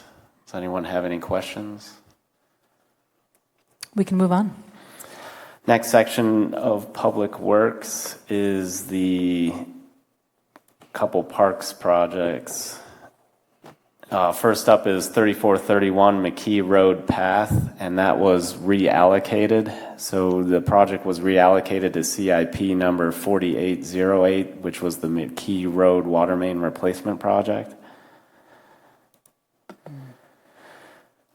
Next up is 6279, the Oregon Rotary Trail Extension. This is a new project, so we're looking to extend the Oregon Rotary Trail from Fish Hatchery Road to Purcell Road as a 10-foot wide multi-use path, either an approximately 400-foot long boardwalk or asphalt path connection along Fish Hatchery Road to the Fitchburg, Oregon boundary would be constructed cooperatively with the town of Oregon.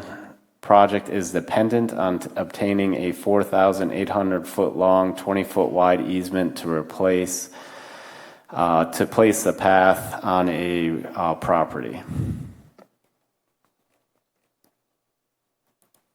Next up is the 6198. That's the Parks Maintenance Equipment Replacement Fund, and that remains unchanged from the previous year.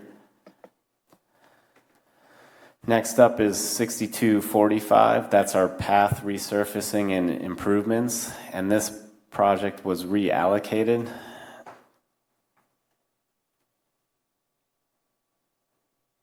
Next up is 3432, is our Traceway and Leopold Bike and Pedestrian project, and that remains unchanged from the previous year.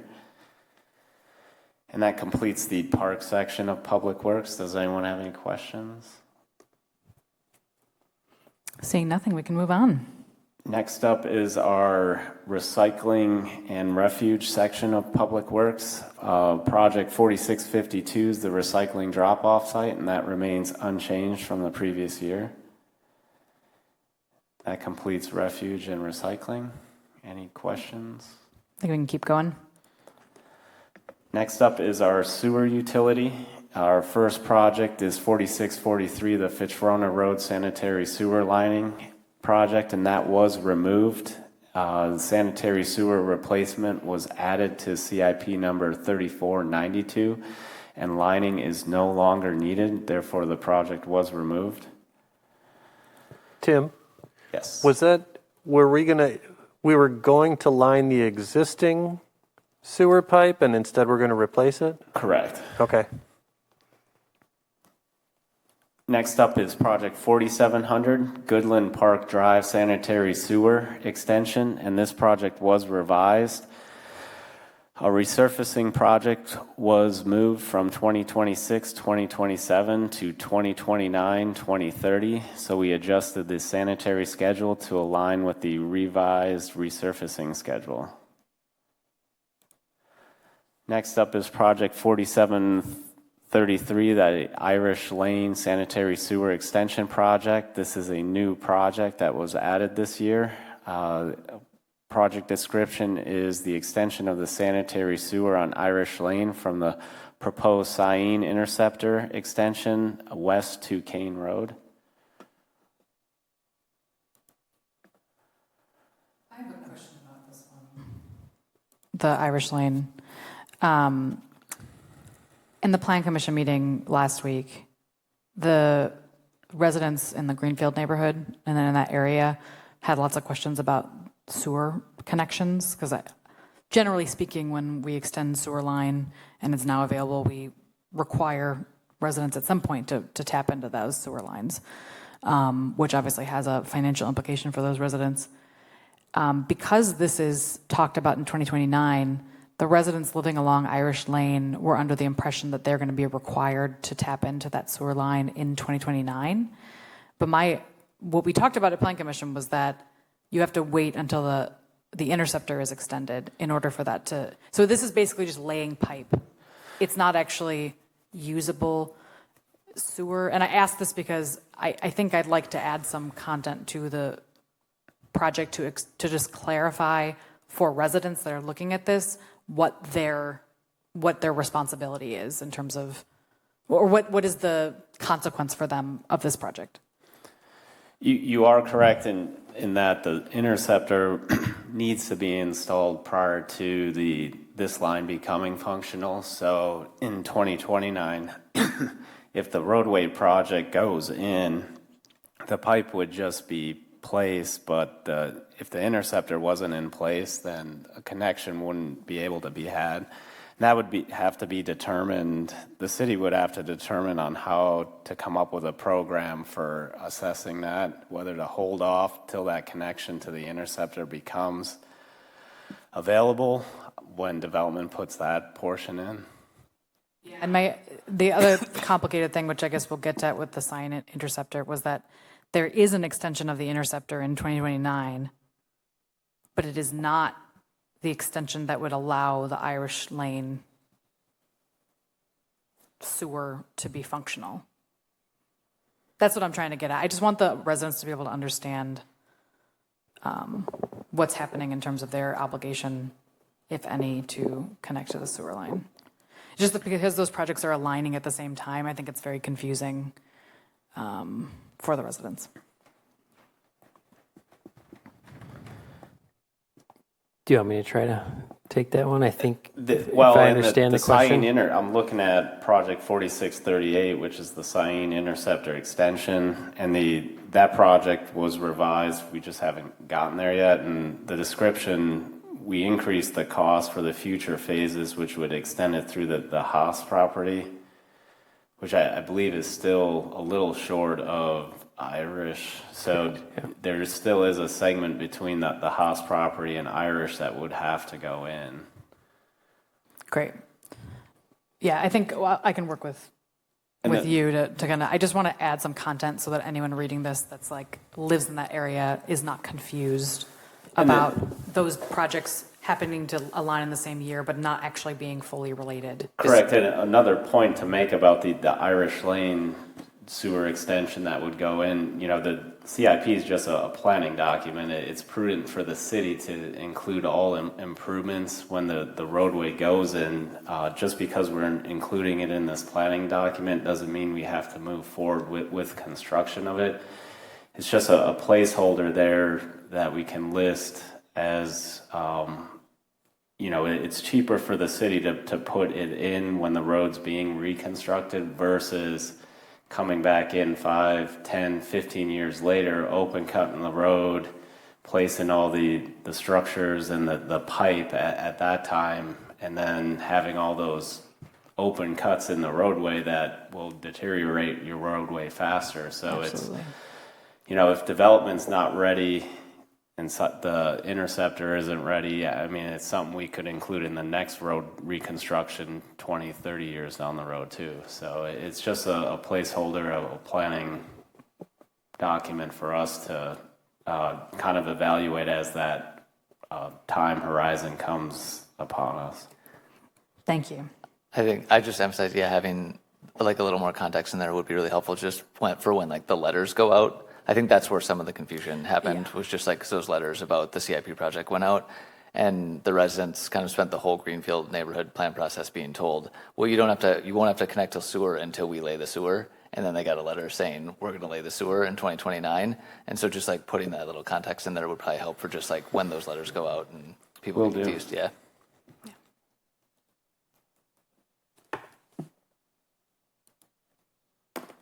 Next up is 4699. That's our lift station equipment, and this project was revised. We added $398,000 in 2026 for Fitchburg's prorated portion, which is approximately 33.4% of the Badger lift station replacement costs.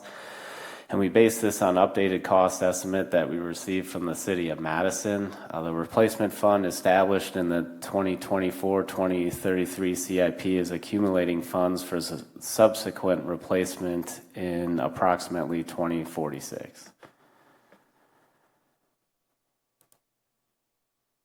And then project 4638, the Siene Interceptor Extension.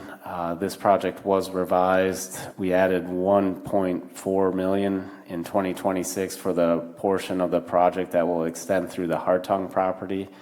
And then we also increased costs for the future phase that will extend through the Haas property from $1.4 million to $2.1 million to reflect the current estimate. And we accelerated from 2029 to 2028, 2029. And that completes the sewer utility portion of Public Works. Does anyone have any questions? Bill? That was a 50% jump. Was that 1.4 million just an old number that hadn't been updated for a while, or did costs really jump recently? The 1.4 million in where we added it in 2026? Yeah, you said the later phase through the Haas property, you bumped it up from 1.4 to 2.1 million? To 2.1. Yeah, that's a 50% jump. Is that what? Yes. That's a little concerning. Is that? Well, and then it's also taking into account the cost that it would be constructed 4 years from now. So that the escalator for that too. Okay. But yeah, we have seen substantial costs, especially with large piping installed. I was hoping you were going to tell me somebody put that 1.4 number in 8 years ago, and we haven't updated it since. But shoot.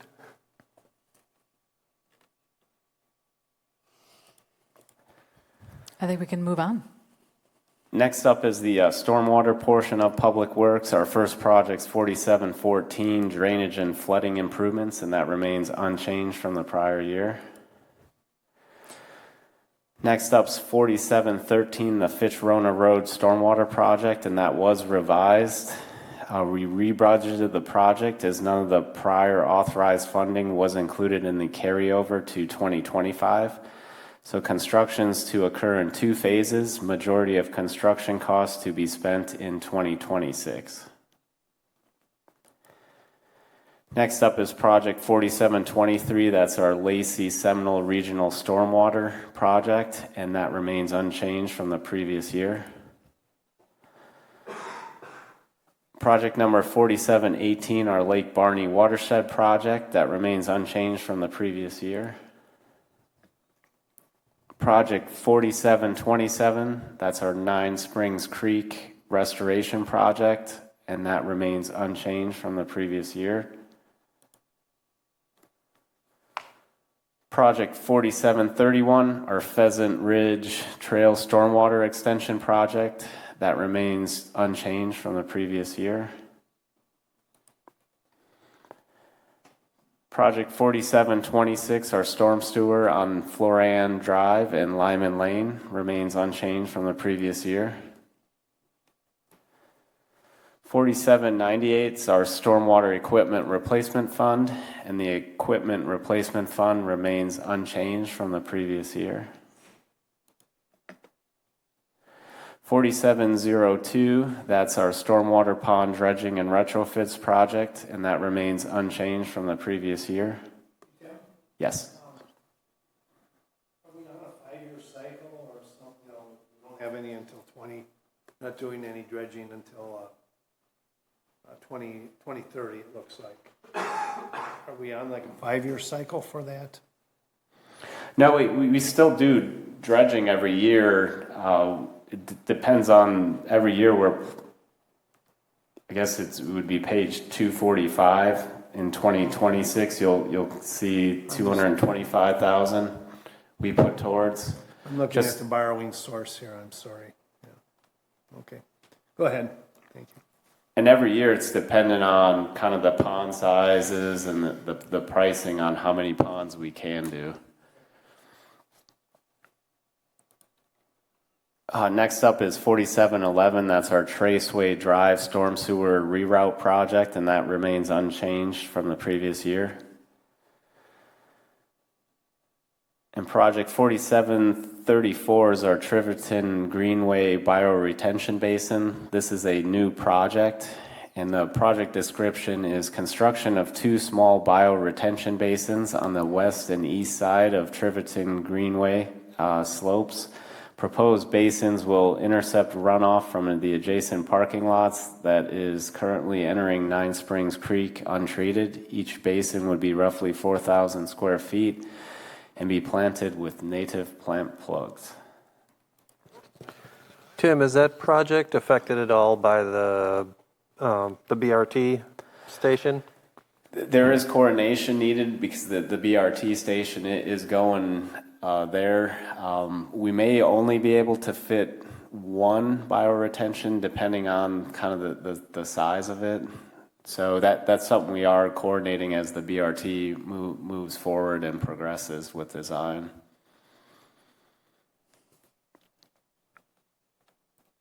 And last, for the stormwater utilities project 4732, that's our Yarmouth Greenway stabilization project, and that remains unchanged from the previous year. With that, does anyone have any stormwater utility related questions? I do have one. I want to go back to the Lake Barney project. We haven't discussed this project. Like, I think the last time we discussed it was in 2020. I think it's before anyone else that's here was even on council. And I know that it's just been like kind of like inching up year over year in the CIP. Are we really, because 2027 is like very soon. I know it's not next year, but it's very soon. Are we really under the impression that would happen in 2027, or is this just something, the case of it being marching forward and haven't taken a look at it in a while? So there is work that needs to be done by the town of Oregon for this project. So we can't do our portion of the project till that piece gets done, and it's really contingent on whether or not they move forward with it. So I believe our stormwater engineer's been in close contact with staff from the town of Oregon regarding that. So he basically lays out our CIP based on what they have. So if they push theirs further out, ours obviously falls in line with that and would get pushed further. Okay, so Ben probably updated this based on, Yes. I don't know if you discussed this in RCC at all, but okay. I just have curiosity. It's 700,000 also seems low. I don't know. Maybe not. But okay. Thank you. Any other questions about stormwater? All right, we can move on. All right, next up is our streets portion of Public Works. Our first project's 3513. It's the Anton Drive Roundabout and Sidewalk project, and we revised this project. The project was delayed from 2026, 2027 to 2030, 2031 to better align with the construction of a potential new Verona area school district school. Next up is 3512. That's our Bryant Road, Greenway Cross to West Beltline Highway project, and that remains unchanged from the previous year. Next up is project 3450. It's our citywide Vision Zero implementation project, and this was revised. The project title changed from Traffic Calming Program to the citywide Vision Zero implementation. And we added $350,000 in 2034 to address traffic calming related issues at the Seminole-Schumann intersection. Next up is Project 3503. That's our County Highway D from Sparklestone 400 to 450 feet south of Burnlin, and this project was revised. We revised it so that the cost to match the projections given to us by Dane County for their engineering and construction. Next up is Project 3514. That's our County Highway MM bike underpass. Was revised. We delayed construction from 2026 to 2027 to align with the grant availability funding. Next up is Project 3502. That's our County Highway MM from McCoy Road to US Highway 1218, and this project was revised. We added $173,550 for traffic signal reconstruction.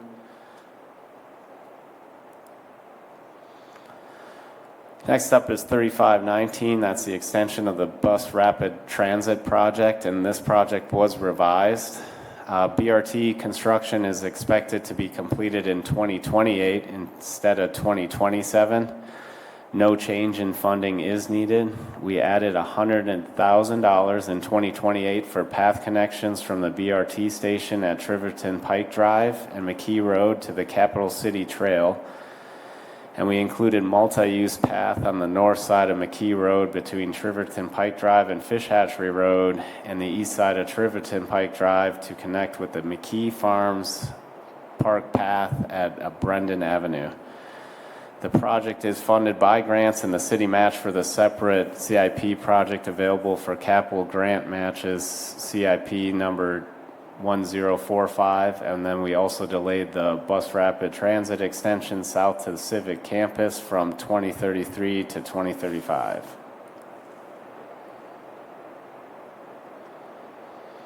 Next up is Project 3492. That's our Fitchburg Road, Lacey to Nesbitt. And we revised this project. We added $855,000 in 2026 to replace the sanitary sewer on Fitchburg Road to accommodate future development. City will pursue a cost share with the town of Verona. A cost share was not included in the CIP at this time as no agreement has been reached with the town. Next up is Project 3506, Fitzrona Road, north of Wayland to south of Wayland. We revised. We updated to add $235,000 of town funding for the bike lanes. If the town does not contribute to the cost of the bike lanes will not be included in the project. Project 3515 is our Haight Farms. It's from Lacey to US Highway 14, and that remains unchanged from the prior year. Project 3365, Herman Road Realignment Extension Project, remains unchanged from the previous year. Project 3198 is our Highway Equipment Replacement Fund. This replacement fund remains unchanged from the previous year. Project 3508 is our Irish Lane project. That's from Fish Hatchery Road to South Saline Road, and this project was revised. We delayed the project from 2026 to 2028 to 2027 to 2029 to time with the utility project. Next up was 3507, which was our Latitude 43 extension project that remains unchanged from the previous year. Project number 3497 was our Maintenance of Arterials project. This project remains unchanged from the previous year. Next up is our 3516 Maloney Drive from County Highway MM to the city limits, and this project remains unchanged from the previous year. Next up is 3486, our sidewalk replacement and improvements project. This project was split, so we renamed the project from the sidewalks and paths to the sidewalk replacement and improvement project, and we split the CIP into two separate CIP projects. One project being this project, and then the other is separating it into a separate paths project, and I'll get to that project later on. And basically, separating the projects will help improve clarity and also kind of project management from a funding standpoint. Project number 3199 is our snowplow fleet and replacement project. We did revise this. So a new truck was removed in 2025 that was funded but never purchased. And then we returned the life of a snowplow back to 10 years. Project number 3509 was our Southdale Bike Connection project, and that remains unchanged from the previous year. Project 3319 was our street resurfacing program project. This project was revised, and we updated this project so that water, sewer, and a portion of the stormwater maintenance costs have been removed or moved to the operating budget. The remaining stormwater funds that are shown here are used to cover the stormwater capital improvements that would be advantageous to install during the street resurfacing project. And we decreased the property tax funding to reflect a 3% increase per year using the 2025 as a base year.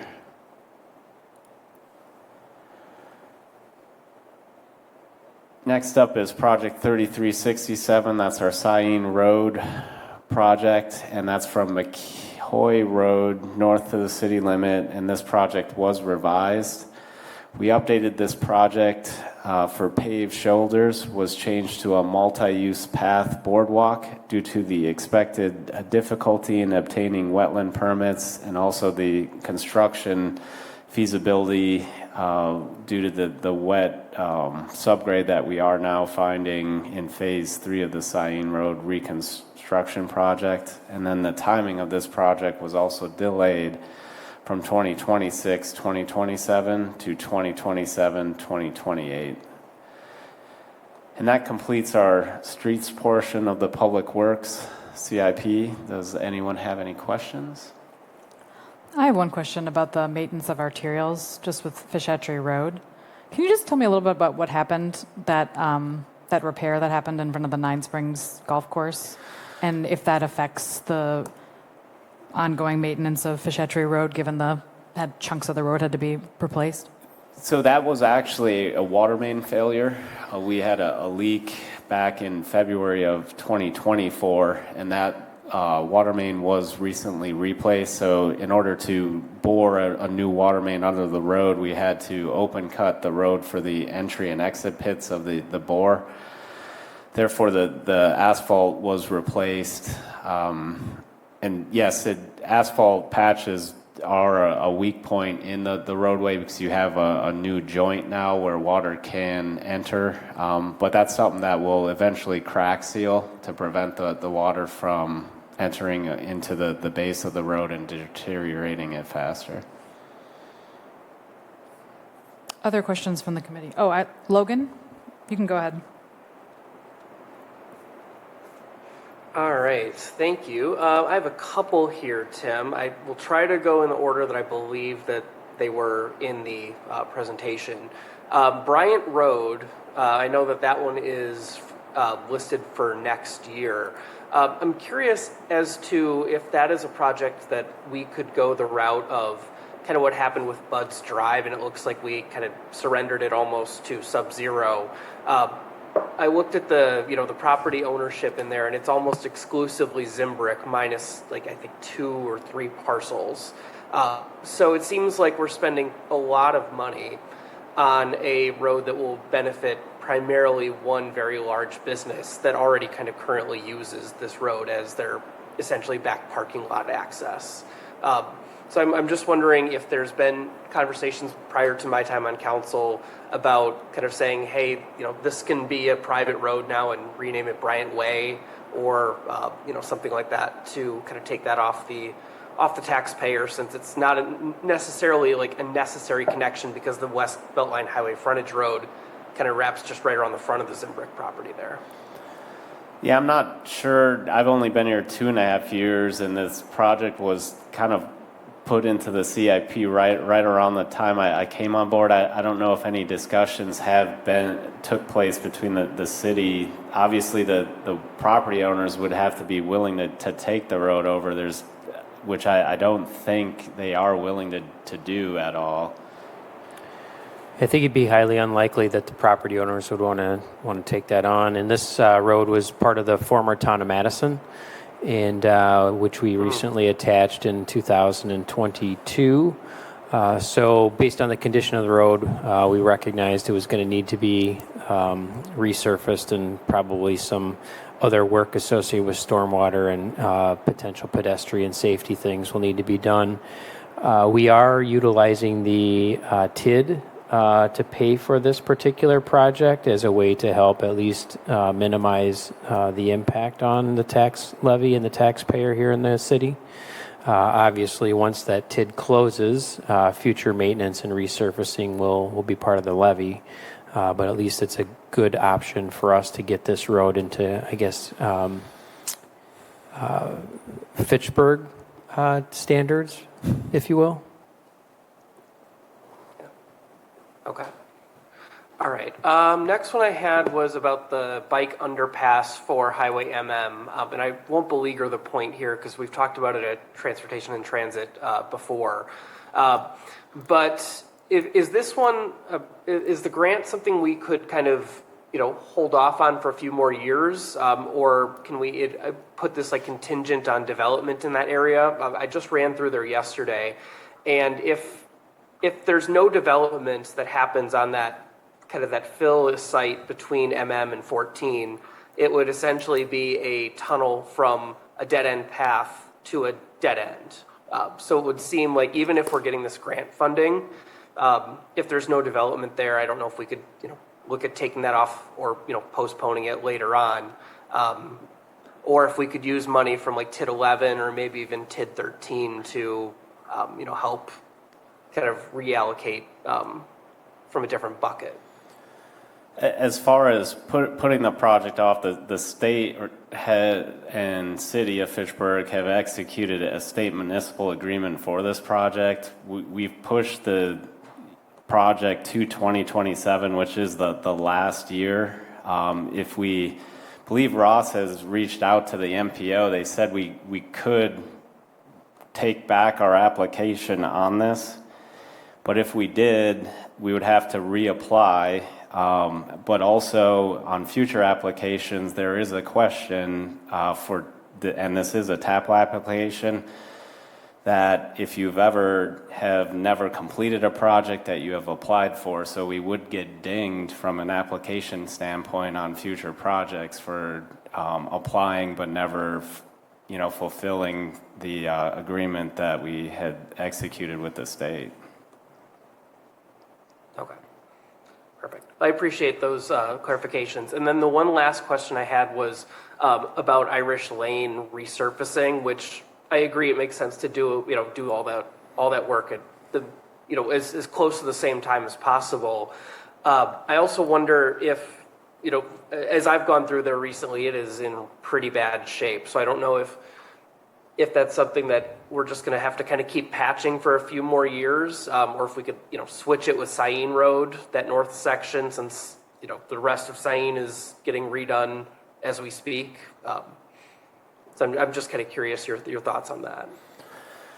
Yeah, with Irish Lane, it's something we are definitely keeping a close eye on, given the condition of it, and it's something we could move up if it does deteriorate. Right now, we feel comfortable with 2029. Also, we are looking to apply for an STBG urban grant on this project.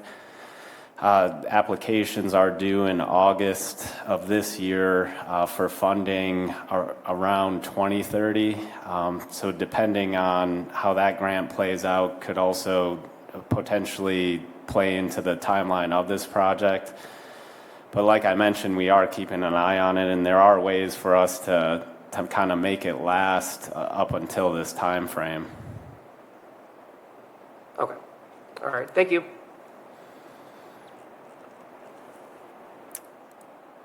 Looks like we can move on. All right. Our last section of Public Works for the CIP is our water utility section, and our first project is 4807. That's our AMI meters, and that remains unchanged from the previous year. Next up is project 4809, our Anton Drive water main replacement project, and this project was revised. We accelerated the project from 2027 to 2028 to 2026-27 to coincide with the resurfacing project. We increased the total cost from $500,000 to $630,000 due to increasing construction costs. Next up is project 4810. That's our Belmar water main project, and that remains unchanged from the previous year. Next up is project 4805. That's our customer water meters project, and that remains unchanged from the previous year.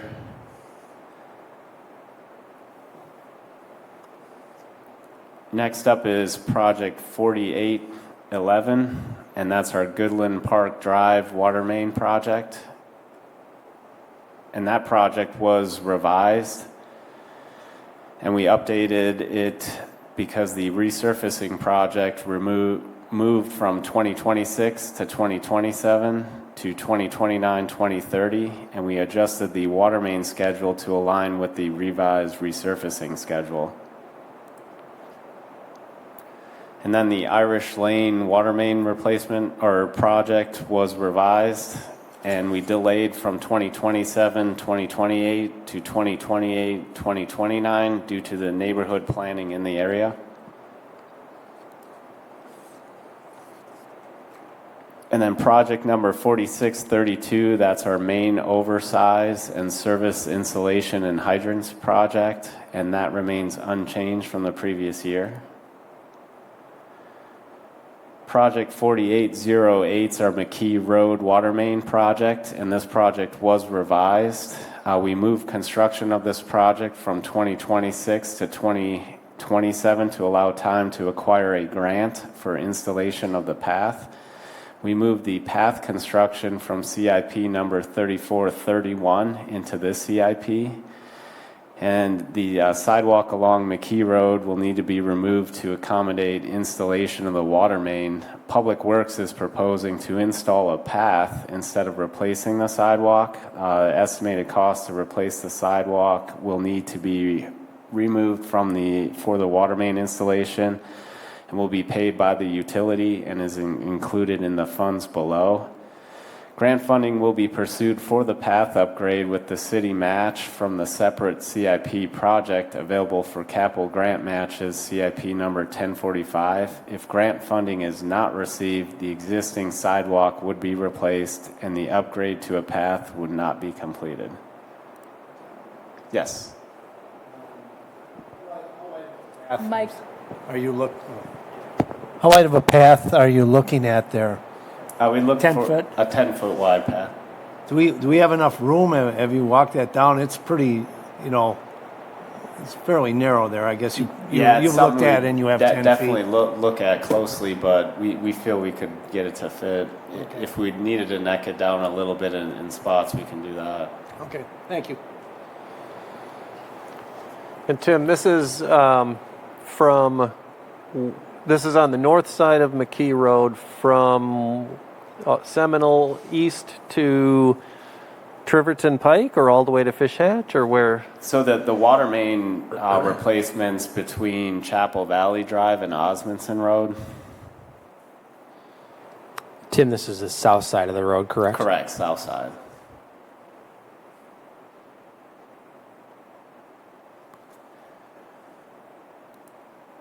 Next project is 4522. That's our SCADA project, and that remains unchanged from the previous year. And then project number 4534 is our Tower E bulk fill station. This is a new project. We're looking to install a bulk fill station at Tower E for contractors to get water for construction purposes.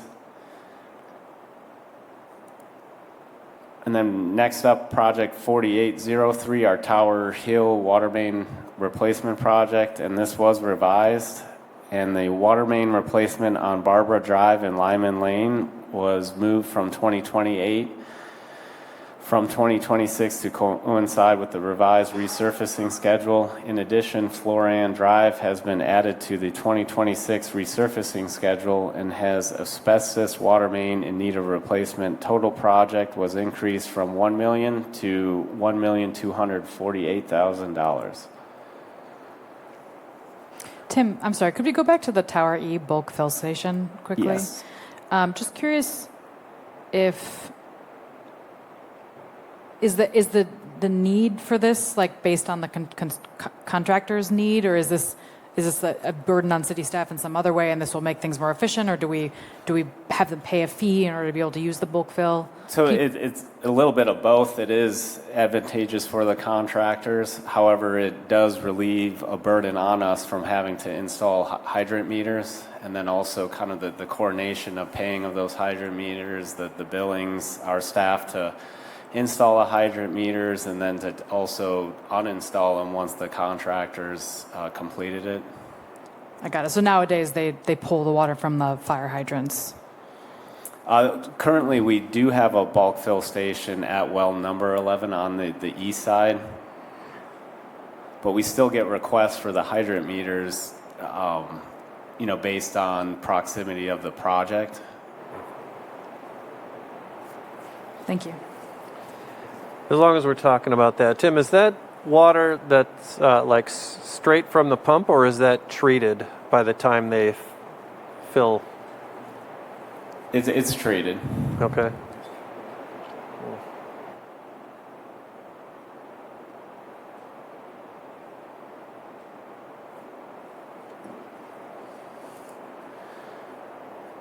Next up is project 4598. That's our water sewer equipment replacement fund, and this was revised. We updated various costs and timing as shown on the attached supporting document. So all the items highlighted in yellow is what has been revised from the previous year.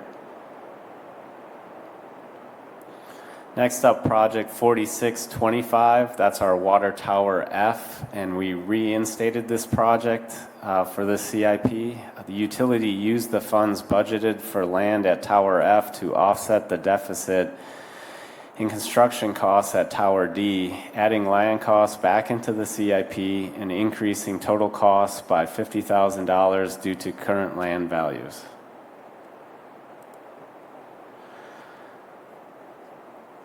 Next up is project 4525. That's our water tower painting project, and that remains unchanged from the previous year. Next up is project 4519. That's well 13 and pump house, and that remains unchanged from the previous year. And lastly is project 4633. That's our well maintenance project, and this project was revised, and the revisions are the various changes noted below. We updated some costs and timing of the maintenance projects. With that, does anyone have any questions on our water utility portion of Public Works? Seeing none, I think we can move on. I think that's all for Public Works, yes? That is it. Thank you so much, Tim. Appreciate your Thank you. your resilience during all of these meetings. All right, we are at the end of our presentation, so we can move on to item 4, action items. We do have a resolution to vote on. Please note that this is only for the Finance Committee to vote on, so just Micah, myself, and Bill. I'll need a motion on Resolution R125, adopting the 2026 to 2035 Capital Improvement Plan, CIP. I move approval. Motion approved by Alder Jetzer. And just as a note for the public, this is still subject to amendment at council, the standard amendment process that we go through for the CIP. Seeing no questions, we can take it to a vote. All in favor say aye. Aye. Motion carries unanimously. Announcements. Our next meeting is tomorrow, June 24th, 2025. I'll take a motion to adjourn. Move to adjourn. Motion by Alder Ladoucette. All in favor say aye. Aye. Aye. Motion carries. We are adjourned at 8:15 p.m. Thank you.